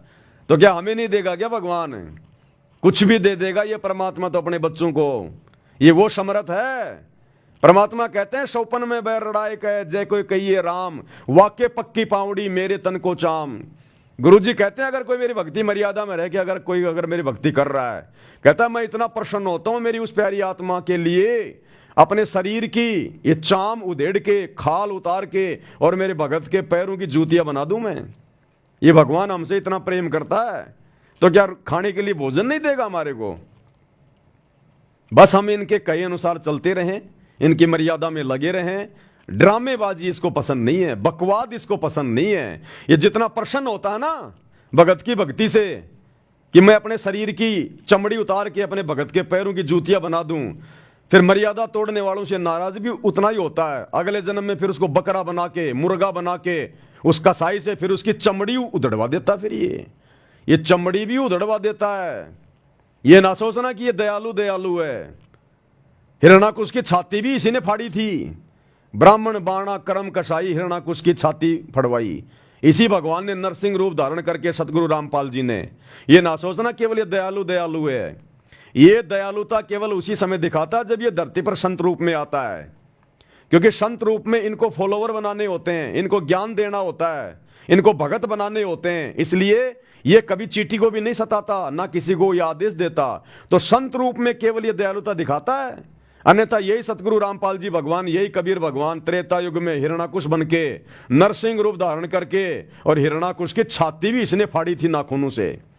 रावण की छाती में तीर भी इसी ने ठोका था, क्योंकि उस समय ये कोई संत रूप में नहीं था, उस समय इसने कोई भगत नहीं बनाने थे। आज इसने भगत बनाने, उदाहरण पेश करना कि साधु कैसे होते हैं, इसलिए आज इस चींटी को भी सताने का आदेश नहीं देता। तो भाई और बहनों, हमने समझना है, नहीं तो यही भगवान हमारी छाती फाड़ेगा। फिर गुरुदेव ने क्या बताया, ये रावण कौन था? अरे ब्रह्मा जी की भक्ति से हिरणाकुश कोई इतना बड़ा कोई वरदान ले लेगा क्या? नहीं, वो तो केवल एक बहाना। इसी कबीर भगवान की भक्ति उसने किसी युग में की थी, उस नालायक आदमी ने, हिरणाकुश ने, जिसके बदले उसको ये सब कुछ मिला। और उसी भगवान ने जिसकी भक्ति करके उसने इतना सब कुछ वो प्राप्त किया था, अहंकार में आ गया, और उसी भगवान ने फिर नरसिंह रूप धारण करके अपने भगत की छाती फाड़नी पड़ी। गुरुदेव ने क्या बताया, ये रावण कौन था? ये रावण भी किसी जन्म में इस कबीर भगवान की आत्मा थी, लेकिन रह गया। और अब देख लो, उसी भगवान ने आके छाती में तीर मारना पड़ रहा उसके। ये दयानंद सरस्वती कौन था? क्या बताया गुरुजी ने, ये भी कबीर भगवान की आत्मा थी, कोई जन्म में इसने जो है भक्ति की थी, और आज ये भगवान का दुश्मन बन के बैठ गया। आज भगवान ने अपने भगत की पोल पट्टी खोल के जो है की बतानी पड़ी। तो ये काल फिर आत्माओं को क्या करता है, क्या बताया गुरुदेव ने, इस कलयुग की पिछली पीढ़ी में जो जबरदस्त भक्ति जमा करने का समय है, सार नाम तक लेके जो पार नहीं हुआ, फिर वो काल के हत्थे चढ़ेगा। फिर काल उनमें से 12 आत्माओं को सेलेक्ट कर लेता है, जिनको क्या कहते हैं, अचिंत हंस। अचिंत हंस 12 आत्माएं छाट लेता वो, टॉप मोस्ट, जिनकी सार नाम की जबरदस्त कमाई होती है, लेकिन वो पार नहीं हो पाता। उन 12 आत्माओं को फिर वो कलयुग की पिछली पीढ़ी में इसी परमात्मा के खिलाफ यूज करता है। फिर वो, ये आपका राधा स्वामी का, ये धन सतगुरु वाला राम रहीम, वो ही 12 आत्माओं में से है। ये तुलसीदास जय गुरुदेव पंथ वाला, उसी 12 आत्माओं में से। ये राधा स्वामी पंथ वाले, धन सतगुरु पंथ वाले, ये कबीर पंथी, रांजड़ी वाला, दामा खेड़ा वाला, ये सब वही 12 अंश हैं। तो देख लो, काल फिर ऐसे दुर्गति करवाएगा भगवान के सामने खड़ा करके। तो जितने कर्म हमारे बनते हैं ना इस भगवान की शरण में आने के बाद, फूटते भी उतनी तेजी से हैं। इसलिए भगवान जितना दयालु है ना, अपनी नेक आत्माओं के लिए, मर्यादित आत्माओं के लिए। और जब आत्मा मर्यादा तोड़ के भक्ति करती है, ड्रामा करती है, और जब अपने गुरु को नाराज कर देती है, ये दुखी भी उतना ही होता है, ये फिर चमड़ी उधेड़ भी देता है ये। तो आप और हमने सावधान रहना है। अब वर्तमान में जैसे गुरुदेव का जो कलयुगी परिवार, उनके बेटा बेटी, भाई बंधु रिश्तेदार, ये कोऑर्डिनेटर, ये चमड़ी उखड़वाने वाले काम कर रहे हैं अपने, ये चमड़ी उखड़वाने वाले काम कर रहे हैं सारे के सारे, गुरुदेव को नाराज करके। तो आप और हमने शिक्षा लेनी है भाई और बहनों, शिक्षा। ये समय बारंबार नहीं मिलेगा। आप और हमें भी असल में अभी तक वो पूरी तरह से अंदर से, मतलब पूरी तरह से अभी हमें अंदर से वो ज्ञान नहीं है। हमें ये तो पता चल गया, इतना तो हमने मान लिया कि हमारे गुरुजी स्वयं कबीर भगवान हैं, सतलोक से आए हैं, और हमने इनके अलावा किसी और को मानने से भी हमने इनकार कर दिया। तभी तो हमने वो नकली कबीर की दाढ़ी मूंछ वाली फोटो फाड़ फाड़ के फेंक दी। हम इन फर्जी आश्रमों में नहीं जाते अपने गुरुजी की गैर हाजिरी में। हमने गुरु को ही परमात्मा मान लिया, घर को आश्रम बना लिया, भोग लगा रहे हैं, इतना तो हमने मान लिया। इतना भी बहुत कुछ है हमारे लिए, बहुत कुछ है, क्योंकि इतना अपने गुरु को सतयुग से लेकर वर्तमान तक किसी ने नहीं माना, किसी ने भी। पहली बार माना है, क्योंकि ये कलयुग की पिछली पीढ़ी है। लेकिन परमात्मा हमें अच्छे से महसूस नहीं होने दे रहे। गुरुजी तो खुश हैं, खूब खुश हैं आप और हमारे से, हमारी भक्ति की जो क्रिया है उनसे बहुत खुश हैं, जो हमने गुरु को भगवान मान लिया, ज्ञान को आधार बना लिया। और दूसरे भाई बहनों के कुकर्मों पर हम लोग वीडियो बना बना के उनको समझा रहे हैं। तो गुरुजी तो हमसे अति प्रसन्न है कि अगर ये आत्मा इसी प्रकार से भक्ति पे लगी रही तो विमान तैयार है इनके लिए, कोई रोकने वाला नहीं है। लेकिन परमात्मा आप और हमें उस कदर महसूस नहीं होने देगा। नहीं तो भाई और बहनों, हम जीवित मर जाएंगे, हम जीवित मर जाएंगे, जीवित। अगर हमें परमात्मा पूरी तरह से ये अंदर से अगर ये जना दे कि ये हमारा वास्तव में बाप है, फलाना दिखना, और हम इतने दिनों से दुखी हो रहे हैं, कष्ट उठा रहे हैं, अगर गुरुजी हमें पिछला एक जन्म भी दिखा देना, एक जन्म भी, उस जन्म को देख के हमारा कालजा फट जाएगा। अगर एक जन्म भी अगर हमें गुरुजी अगर दिखा दें तो वो गधे का, सूअर का, कुत्ते का, हमारा कालजा फट जाए हमारा। लेकिन गुरुजी चाहते हैं कि मैं मेरे बच्चों को ज्ञान आधार से भक्ति करवा के लेके जाऊंगा, चमत्कार दिखा के नहीं। इनको डर लगे तो ज्ञान से, इनकी आत्मा माने इस बात को। ये दिखा दिखा के इस प्रकार से इनको डरा धमका के नहीं ले जाऊंगा मैं सतलोक में। तो परमात्मा हमें अंदर से वास्तविकता पूरी तरह से दिखाना नहीं चाहते, नहीं तो हमारा कलेजा फट जाएगा कि अरबों खरबों की किस ब्रह्मांड में अनगिनत आत्माएं, और उनमें से हमारा नंबर आ गया सतलोक जाने का, और वो सतलोक और यहां के इतने कष्ट, हमारा कलेजा फट जाए। इसलिए परमात्मा ने हमारी बुद्धि को ऑफ कर रखा है, इतना ही खोल रखा है कि हम गुरु को भगवान मान के अपनी भक्ति में मर्यादाओं के साथ में लगे रहें। तो ये दया भी गुरु उन्हीं आत्माओं पे करता है जिनको इसी जन्म में सतलोक लेके जाना होता है, कलयुग की पिछली पीढ़ी में। अन्यथा वो गुरु जी के दोनों नालायक बेटे, आपने देखा होगा कल वीडियो में, सर पे पगड़ी बांध के गले में माला डलवा के श्री कृष्ण जी का वो पुरस्कार ले रहे हैं। अरे गधे, सतगुरु का भगत हो के श्री कृष्ण जी की फोटो का, मूर्ति का तू वो पुरस्कार ले रहा है गौशाला में जाके। कहां ले जाएगा वो फोटो तू? गधे, या तो आश्रम में ले जाएगा या अपने घर पे ले जाएगा। अब बताओ, जबरदस्ती काल को प्रवेश कर रहा अपने घर में। भाई गुरुजी के दोनों लड़के ने वो पुरस्कार ले लिए, मूर्ति ले ली वो श्री कृष्ण जी की। अरे मूर्ति ले ली तो उन्होंने तो, गौशाला वालों ने तो आप लोगों को दे दी। अब तुम क्या करोगे उसका बताओ? या तो आश्रम में ले जाओगे या अपने घर पे ले जाओगे। तो जबरदस्ती काल को लेके जा रहे हैं अपने घर पर। तो ऐसों की आने वाले समय में भाई और बहनों चमड़ी उधड़वाएगा ये परमात्मा, चमड़ी। तो हमने ऐसे कुकर्मी काल के जीवों से वो भगत बने दिखाई देते हैं। इसलिए तो गुरुदेव कहते हैं संगत माई कुसंगत उपजे जैसे बन में बांस है, और आप पे घिस घिस आग लगा लेकर बनखंड का भी नाश है। ये है वो बांस के पेड़, बांस के वो बंबू, ये गुरुदेव के ये परिवार वाले, उनके बेटा बेटी भाई बंधु रिश्तेदार, ये है वो बंबू काल के जीव। तो हमने इनके कुकर्मों से भी शिक्षा लेनी है और अपने गुरुदेव की सत्संगों वाली शिक्षा को आधार बना के हमने आगे बढ़ना है, गलतियां करने से बचना है। बहुत सारी बातें हैं भाई और बहनों, बहुत। अब ये क्या होता है भाई और बहनों, अब मैं तो आपकी तरह दो कोटि का जीव हूं। मेरे को नहीं पता होता जब मैं आप लोगों के सामने बैठता हूं लाइव में तो मैं क्या बोलूंगा। नहीं, मेरे दिमाग में थोड़ी थी ये बातें कि मैं जो 1 घंटे से भोग रहा हूं मैं ये बातें बोलूंगा। मैं तो विशेष संदेश नंबर 13 का पार्ट नंबर 3 लेके आया था कि जो परमात्मा बुलवाएंगे बोलेंगे। तो अब 1.5 घंटे से परमात्मा ने देखो किसी मैटर पे हमारे को आगे बढ़ा दिया।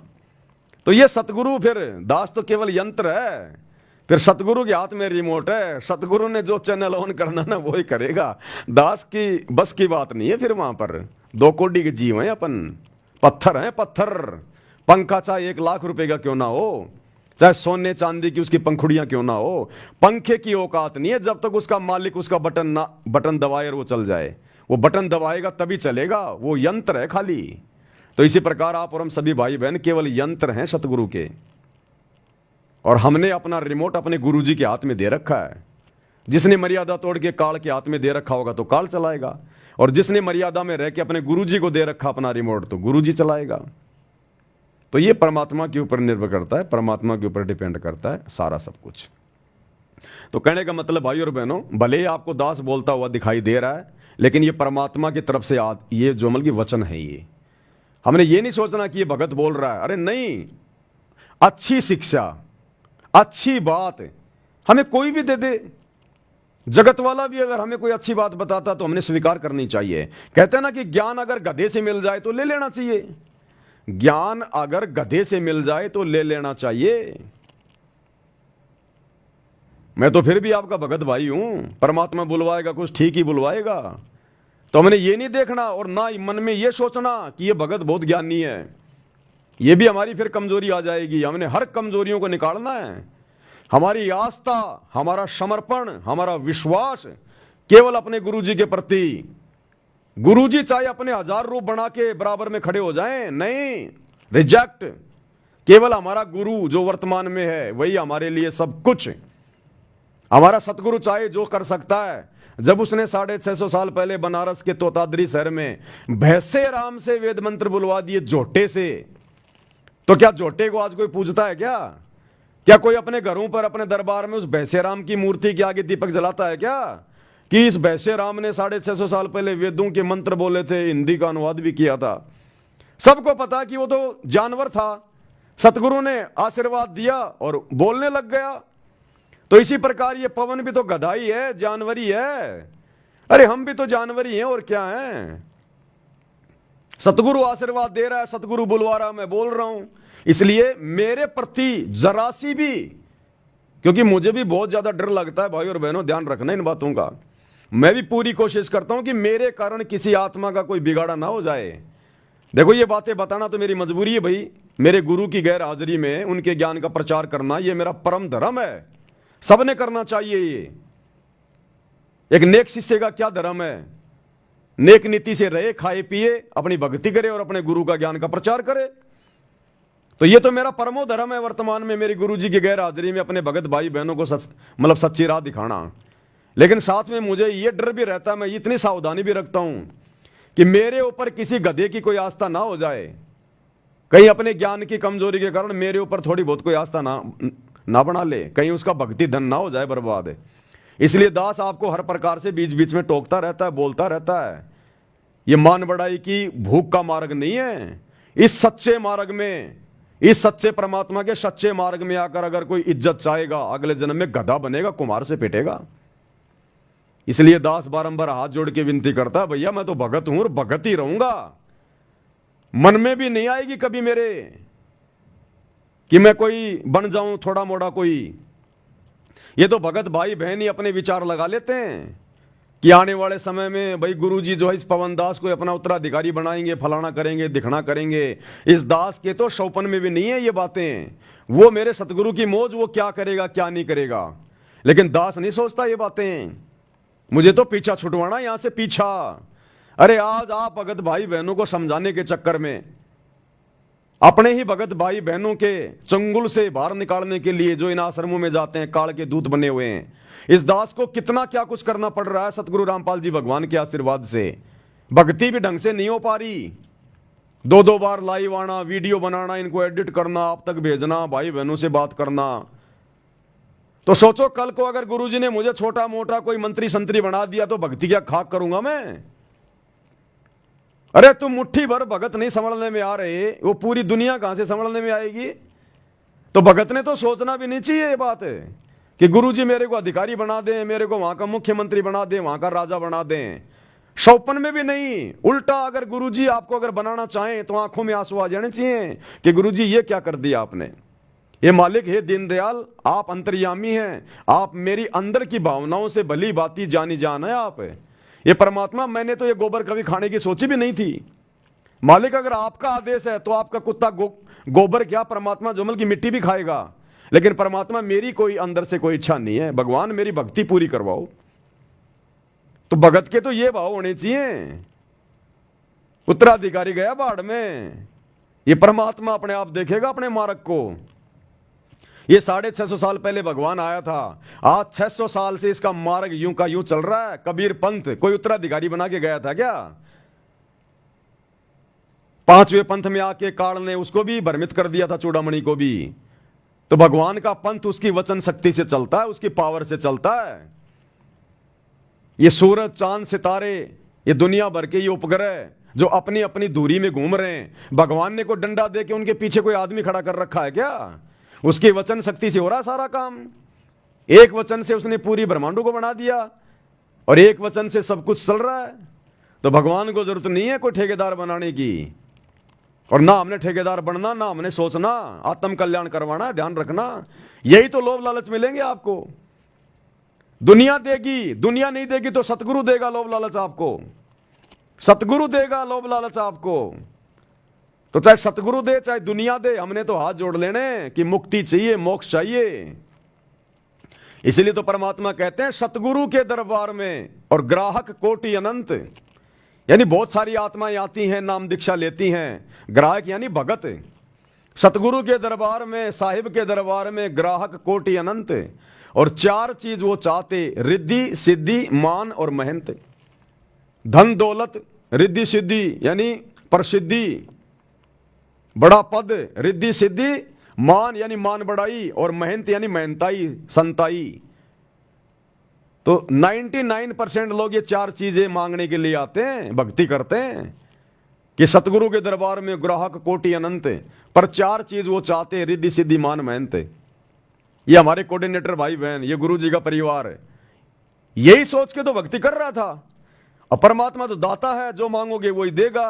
आज देख लो, आज गुरु जी ने अपने परिवार को मान बढ़ाई दे दी, सर पे बांध के पगड़ी, गले में माला, हाथ में श्री कृष्ण जी की मूर्ति। अब देख लो, इनको जो चाहिए था वो दे दिया भगवान ने। ये तो दाता है। ये भक्ति जो मन में धारणा रख के आप करोगे, भगवान वही देगा आपको, लेकिन गधा भी बना देगा फिर अगले जन्म में। और आप और हमारे को भक्ति चाहिए थी, आप और हमारे को भगवान ने साथ संगति से जोड़ दिया। तो कहते हैं सतगुरु के दरबार में ग्राहक कोटि अनंत, चार चीज ये चाहते, रिद्धि सिद्धि मान मेहनत है। और फिर भगवान कहते हैं सतगुरु के दरबार में ऐसा कोई एक का मतलब कोई कोई होंगे, बहुत कम। सतगुरु के दरबार में ऐसा कोई एक, इन चारों को ठोकर मार के जो चाहे पुरुष अलेख, जो केवल परमात्मा को ही चाहेगा, अपनी मुक्ति चाहेगा और कुछ नहीं चाहेगा। तो हमने तो दूसरी वाणी की कैटेगरी में आना है भगत भाई बहनों ने, सत्सेवकों ने। हमने रिद्धि सिद्धि मान मेहनताई को ठोकर मार देनी है। हमने केवल अपने सतगुरु को प्राप्त करना है, सतलोक प्राप्त करना है। उसके लिए जो कुर्बानी देनी पड़ेगी हम देंगे, जो कुर्बानी देनी पड़ेगी वो हम देंगे। तो हमने बहुत सोच समझ के, विशेष हिदायतों में रह के, अरे भगवान धरती पे आया आप और हमारे लिए, भगवान। सोचो भाई और बहनों, हम कितनी इंपॉर्टेंट आत्माएं हैं, हम कितने वीआईपी हैं। आज आपके क्षेत्र का एमएलए आपके घर पे आके आपके आगे हाथ नहीं जोड़ेगा, और ये सतलोक का राजा नीचे उतर के सत्संग करके हमारे आगे हाथ जोड़ रहा कि बच्चों संभल जाओ, सुधर जाओ, भक्ति कर लो। तो सोचो हम कौन हैं।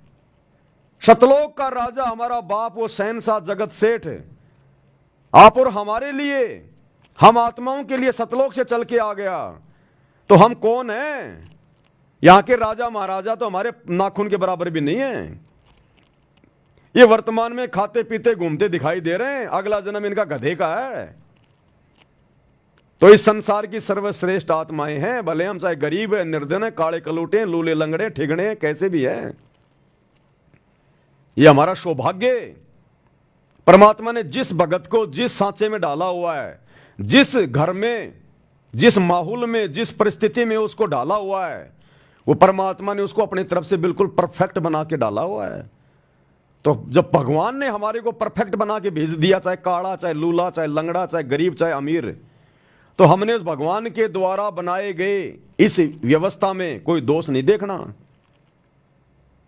अरे एक फिल्म बनाई जाती है, फिल्म का जो डायरेक्टर होता है वो किसी को चपड़ासी का रोल देता है, किसी को हीरो का रोल देता है, किसी को जो है गुंडे का रोल देता है, किसी को ड्राइवर का रोल देता है। और वो ड्राइवर सोचे मैं तो हीरो बनना चाहूंगा, मैं तो हीरो बनूंगा। वो चपड़ासी सोचे मैं तो हीरो बनूंगा। अरे सारे हीरो बनोगे तो फिल्म कैसे बनेगी। तो इसी प्रकार परमात्मा ने जिन जिन भक्तों को जो सेवा दे दी, जो जो रोल दे दिया, उसमें संतुष्ट रह के कि मेरे लिए यही उत्तम है। देखो जाना हमने सतलोक में, वो हीरो भी सतलोक में जाएगा, वो चपड़ासी भी सतलोक में जाएगा, वो गरीब भगत भी सतलोक में जाएगा, वो काला कलूटा भी भक्ति करके सतलोक ही जाएगा। अरे तो और सतलोक में जाके सबने एक जैसा सारी व्यवस्था, सबको एक जैसी सुविधा। तो बताओ फिर हमारे मन में कोई दोष आना नहीं चाहिए कि मैं गरीब हूं, मैं अमीर हूं, मैं लूला हूं, मैं लंगड़ा हूं, मैं काणा हूं, मैं गरीब हूं, मैं निर्धन हूं। जब सबने सतलोक जाना, एक जैसा शरीर प्राप्त करना, वहां जाके एक जैसी वहां पर सुंदरता, वहां कोई मन में दोष आता ही नहीं, ना वहां कोई निर्धन है।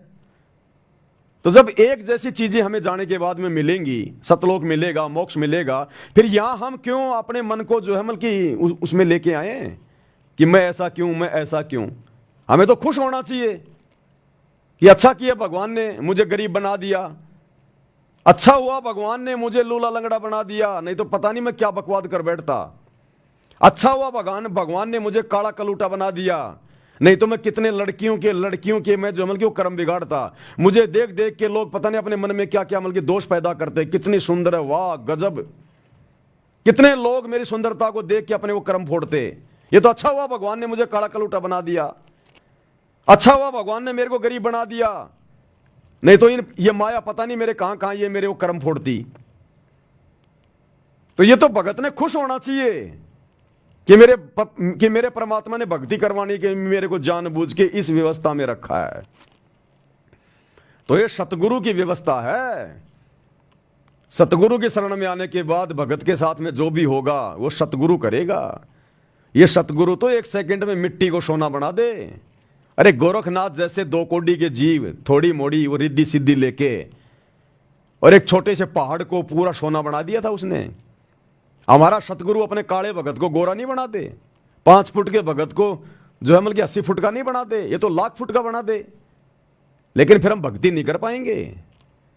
क्या अपने गरीब भगत को सतगुरु अमीर नहीं बना दे? क्या इसने बनाए नहीं? इसने आज से पहले 7-7 पीढ़ी का राज दे रखा है।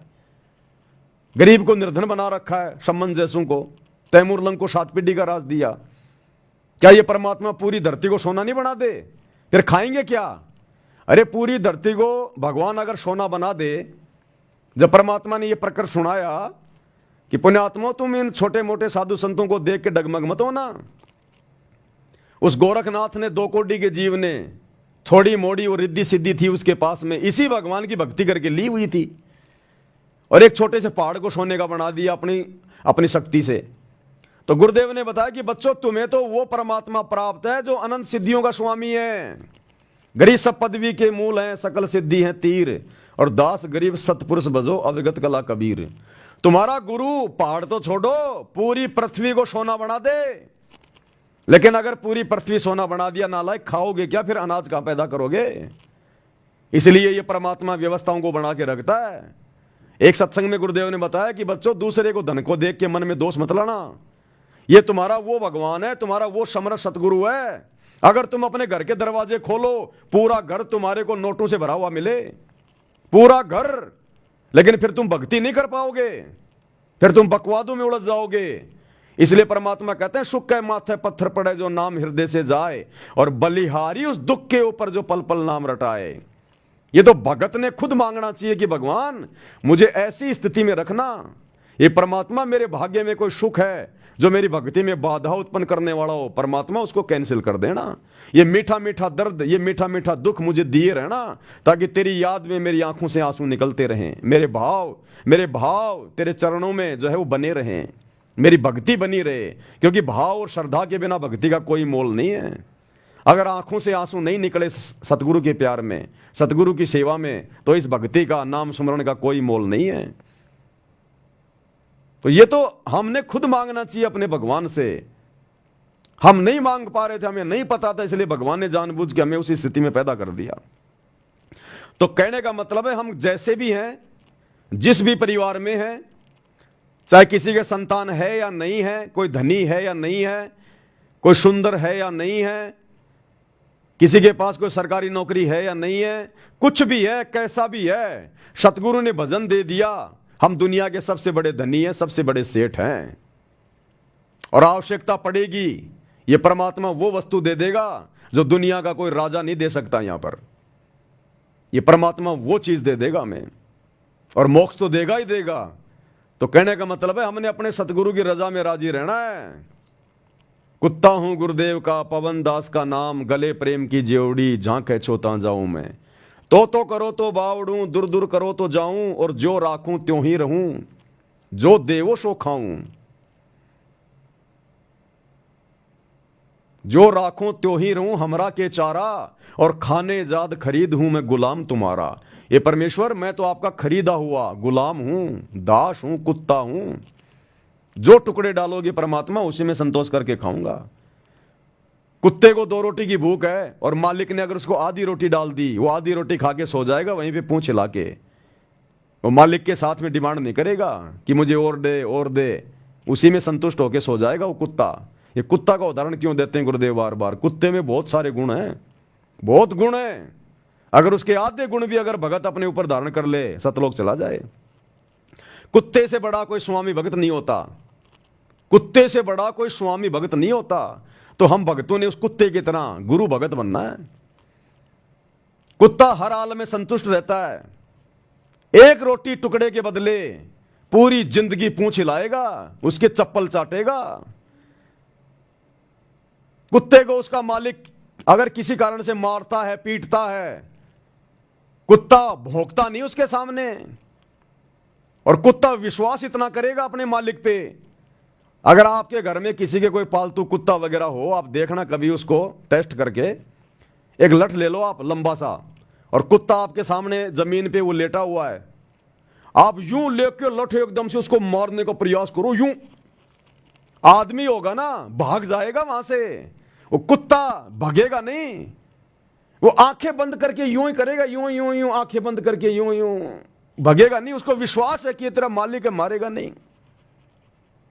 वो जानवर को भी एक इंसान पे इतना विश्वास है, हम इंसानों को अपने गुरु पे कितना विश्वास होना चाहिए।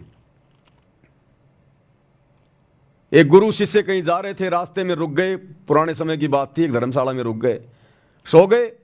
रात को गुरु उठा, देखा चेला सो रहा है, गुरु ने हाथ में चक्कू लिया, चेले की छाती पे बैठ गया, गर्दन पे रख दिया, गर्दन पे चक्कू रखा गया, चेले की आंख खुली, देखा गुरुजी बैठे, चक्कू गर्दन पे, वापस आंख बंद करके सो गया। गुरु ने थप्पड़ मारा, नालायक तेरे को डर नहीं लगा, मैं तेरा गर्दन काट देता तो? बोला गुरुजी आप अगर गर्दन काटोगे तो मेरे भले में काटोगे। अरे आपके हाथ से तो गर्दन कट के मरना भी लाख गुना अच्छा है। तो इतना विश्वास अपने गुरु पे होना चाहिए, लेकिन उस कुत्ते जितना विश्वास भी भगत को भगवान पे नहीं हो रहा। अरे जिस दिन हमें इतना विश्वास हो जाएगा ये भगवान आया किस लिए, हमें ले जाने के लिए, उसी दिन ले जाएगा। लेकिन अभी हमारे अंदर वो विश्वास पैदा हो ही तो नहीं रहा। तो कुत्ते में बहुत सारे गुण हैं। कुत्ता अपने मालिक की तरफ कभी भोगता नहीं, अपने मालिक को कभी छोड़ के नहीं जाता, वो मालिक ही छोड़ देता उसको, लेकिन कुत्ता कभी अपने मालिक को छोड़ता नहीं है, और संतोष करता है, और हमेशा रखवाली करेगा, स्वामी भक्त बन के रहेगा। उसकी प्रॉपर्टी के आसपास कोई आने का प्रयास करेगा, भोंकेगा, हो सकता है काट ले। तो हम अगर उस कुत्ते के आधे गुणों को भी अगर अपने जीवन में लेके आ जाएं, आधे गुणों को भी, हमारा बेड़ा पार हो जाए। तो बहुत सारी बातें भाई और बहनों, गुरुदेव की रजा से आए थे विशेष संदेश पे चर्चा करने के लिए, लेकिन टाइम हो गया है, 4 बजने वाले हैं। आज परमात्मा ने यही सब कुछ हमारे विश्वास को बढ़ाने के लिए, हमारी दृढ़ता के लिए परमात्मा ने यही सब कुछ आज वीडियो बनवाना था। हम तो परमात्मा के कुत्ते हैं भाई, वो जो इशारा करेगा वही बोलेंगे, इससे ज़्यादा नहीं बोल सकते। तो भाई और बहनों आज का वीडियो यूँ ही समाप्त करते हैं। रात्रि 8 बजे मुसलमान नहीं समझे ज्ञान कुरान इस पुस्तक के ऊपर वीडियो बन रहे हैं। सभी भाई बहन ज़्यादा से ज़्यादा शेयर करें, ये बहुत इंपॉर्टेंट वीडियो है। ये पूरा वीडियो हमने भी देखने की आवश्यकता है, क्योंकि इस पुस्तक में मुसलमान नहीं समझे ज्ञान कुरान में जितना बढ़िया संदेश मुसलमान भाइयों के लिए है, उससे कहीं ज़्यादा अच्छा संदेश हम भगत भाई बहनों के लिए है कि आप और हमने और कितनी सावधानियां रखनी है, किन किन बातों का ध्यान रखना है। ये बहुत इंपॉर्टेंट वीडियो है। सभी भाई बहन इनको देखें, ज़्यादा से ज़्यादा शेयर करें, और अपनी भक्ति ये सबसे पहले है, ध्यान रखना भाई और बहनों। ये वीडियो देखना दिखाना ये अलग बात है, ये भक्ति हमारा सबसे पहला काम है। अपनी भक्ति को सबसे पहले हम ध्यान में रखें। अपना सुमरण, कम से कम 1 घंटे का सुमरण, 3 समय की आरती, गुरु जी का सत्संग, अपनी 5 यज्ञ, इन चीज़ों को हम प्रतिदिन देखें कि आज मेरे से कुछ रह तो नहीं गया, कुछ छूट तो नहीं गया मेरे से। प्रथम ये है, उसके बाद में बाकी क्रिया है। ये दास समय पे अपनी भक्ति मालिक के आशीर्वाद से थोड़ी बहुत कर लेता है। इस भक्ति के कारण ही मेरे वचन में शक्ति है, जो आप भाई बहन मेरी बातों को मान रहे हो, फॉलो कर रहे हो, या मैं ये सारी बातें बोल पा रहा हूं। नहीं तो मैं भी आप जैसा 2 कोड़ी का जीव हूं, लेकिन इस भक्ति के कारण है सब कुछ। अगर मैं भक्ति करूं नहीं और आप लोगों को जो है मतलब फोकट में भाषण देता रहूं, कोई नहीं सुनेगा। सुन लोगे लेकिन कोई अपने जीवन में नहीं उतारेगा उनको। आज परमात्मा इस दास से जो भी भक्ति का सत्य संदेशा दिलवाते हैं, आप सभी भाई बहन तुरंत फॉलो कर लेते हो, तुरंत आत्मा उसको कैच कर लेती है। कारण क्या है कि ये इस दास से परमात्मा भक्ति भी करवाता है, और जो संदेशा दिया जा रहा है उस प्रत्येक संदेशे को मैं अपने जीवन में लागू करने का पूरा प्रयास करता हूं। इन पुस्तकों पे गुरुजी क्यों वीडियो बनवा रहे हैं? गुरुजी अपने बेटा बेटियों से वीडियो क्यों नहीं बनवा रहे? उनको तो बहुत ज्यादा ज्ञान है, मेरे से भी ज्यादा ज्ञान है। वो तो बचपन से भगवान के साथ में रहे हैं। ये बड़े बड़े भगत, बड़े बड़े कोऑर्डिनेटर, इनसे क्यों नहीं वीडियो बनवा रहे गुरुजी? अपनी पुस्तकों पे, सत्संगों पे गुरुजी मेरे से वीडियो क्यों बनवा रहे हैं?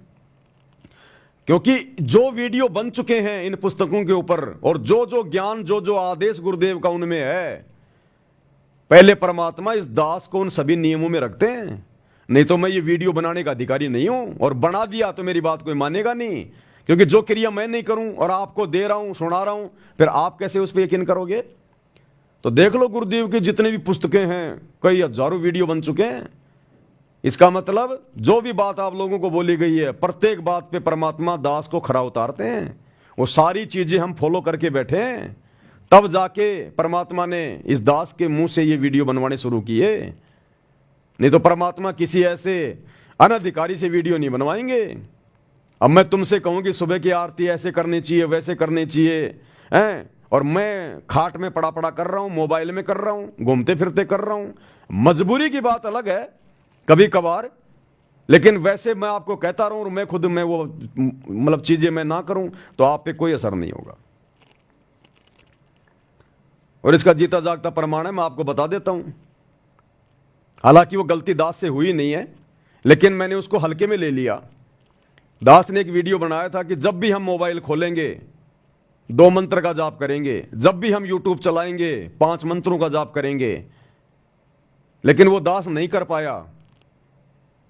आज देख लो कोई भाई बहन नहीं कर रहा होगा उसको फॉलो।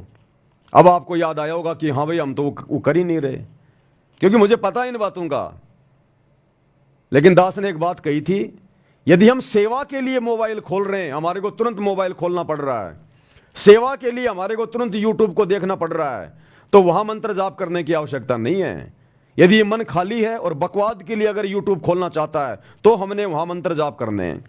तो दास का तो 24 घंटे भाई और बहनों सेवा में रहता है सारा सब कुछ, हम बकवाद के लिए नहीं देखते, इसलिए मैं वो नहीं कर पाता। लेकिन फिर भी देख लो, मेरा मकसद भी सही है, लेकिन फिर भी जो मैंने बोला उसके ऊपर मैं नहीं रुक पाया, जिस कारण से आप भाई बहन भी नहीं रुक पाए। तो ये होता है वचन की शक्ति और वचन की वो बर्बादी, ये होता है। इसलिए परमात्मा ने दास को खड़ा किया कि इन पुस्तकों पे जो वीडियो बन रहे हैं ना, परमात्मा पहले मुझे उनके ऊपर खरा उतार रहा है, तब जाके आप भाई बहन ये विश्वास कर पा रहे हो, इन नियमों को मर्यादाओं को अपने जीवन में लागू कर पा रहे हो परमात्मा के आशीर्वाद से। तो दास केवल एक यंत्र है, आप जैसा ही हूं, 2 कोड़ी का जीव, पत्थर, जड़ बुद्धि प्राणी हूं। हो सकता आप लोगों से भी नीच प्राणी हूं मैं, नीच। आप ये ना सोचना कि पवन दास वीडियो बना रहा है, परमात्मा इतनी दया कर रहे हैं, बहुत अच्छी आत्मा होगी। अरे ये तो सोचो आप, भक्ति मुझे करनी, भक्ति आपको करनी, सतलोक आपको जाना, सतलोक ही मुझे जाना, और मेरे माध्यम से परमात्मा आपके पास में बैठे बैठे वीडियो पहुंचा रहे हैं, बैठे बैठे जानकारियां पहुंचा रहे हैं। अरे मुझे तो कितनी मेहनत करनी पड़ रही है, कितनी कोशिश करनी पड़ रही है। ये वीडियो बनाने के चक्कर में फिर मेरे को जेल जाना पड़ रहा है, मेरे ऊपर मुकदमे हो रहे हैं, धमकियां आ रही हैं, और आप लोगों को बैठे बैठे सारी चीजें मिल रही हैं। तो मालिक की विशेष आत्मा मैं हूं या फिर आप हो? मोक्ष मैंने प्राप्त करना, आपने भी करना, लेकिन उन चीजों को करने के लिए मुझे कितना वो जो बल्कि संघर्ष करना पड़ रहा है, और आप लोगों को वो चीजें बैठे बैठे मोबाइल में मिल रही हैं। आपको खाली शेयर करना है और मुझे 3-3 घंटे जो है बल्कि खड़े होकर वीडियो बनाने पड़ रहे हैं, जेल जाना पड़ रहा है, मुकदमे हो रहे हैं। तो मालिक की विशेष आत्मा मैं या फिर आप, जिनको बैठे बैठे परमात्मा हलवा खिला रहा है? पवन दास तो हलवा बना रहा है और आप लोगों को भगवान खिला रहा है। तो विशेष प्यारी आत्मा आप हो परमात्मा की, ना कि पवन दास है। इसलिए इस कुत्ते पवन दास के ऊपर कोई आसक्ति करने की जरूरत नहीं है। अपने कर्म मत फोड़ देना कभी जिंदगी में मेरे को विशेष मान के। हाँ, ये तो मन में आ सकता है कि भाई देखो अच्छी आत्मा है, भगवान ने इसके ऊपर देखो कितनी बड़ी दया करी, इसको सेवा बख्शी है। लेकिन सेवा भगवान उसी को बख्शेगा जिसको सेवा की जरूरत है। अरे डॉक्टर ज्यादा नजदीक उसी मरीज के रहेगा जो ज्यादा बीमार होता है।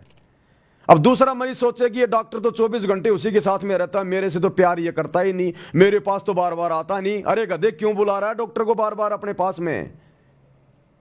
डॉक्टर तो उसके पास ही ठीक है। तो जो ज्यादा मरीज होता है डॉक्टर वहीं तो जाएगा ज्यादा।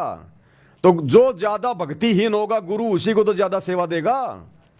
तो आप भाई बहन इतने भक्तिहीन नहीं है, आप अच्छी आत्मा भगवान की, इसलिए आपको बना बनाया हलवा खाने को मिल रहा है और दास को मेहनत करनी पड़ रही है।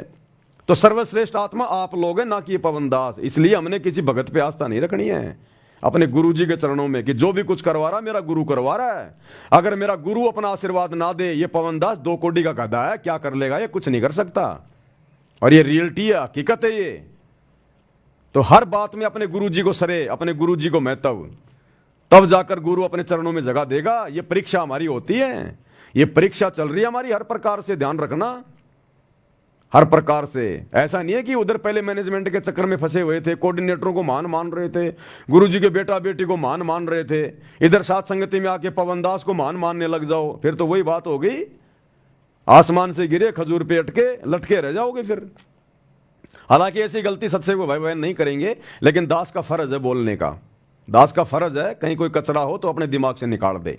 हम सब जीव हैं, हमारी जीव जाती है, हमारी कोई औकात नहीं है। एक मुंह से एक शब्द भी अगर गुरु का आशीर्वाद नहीं हो नहीं निकाल सकता, कोई निकाल के दिखा देना।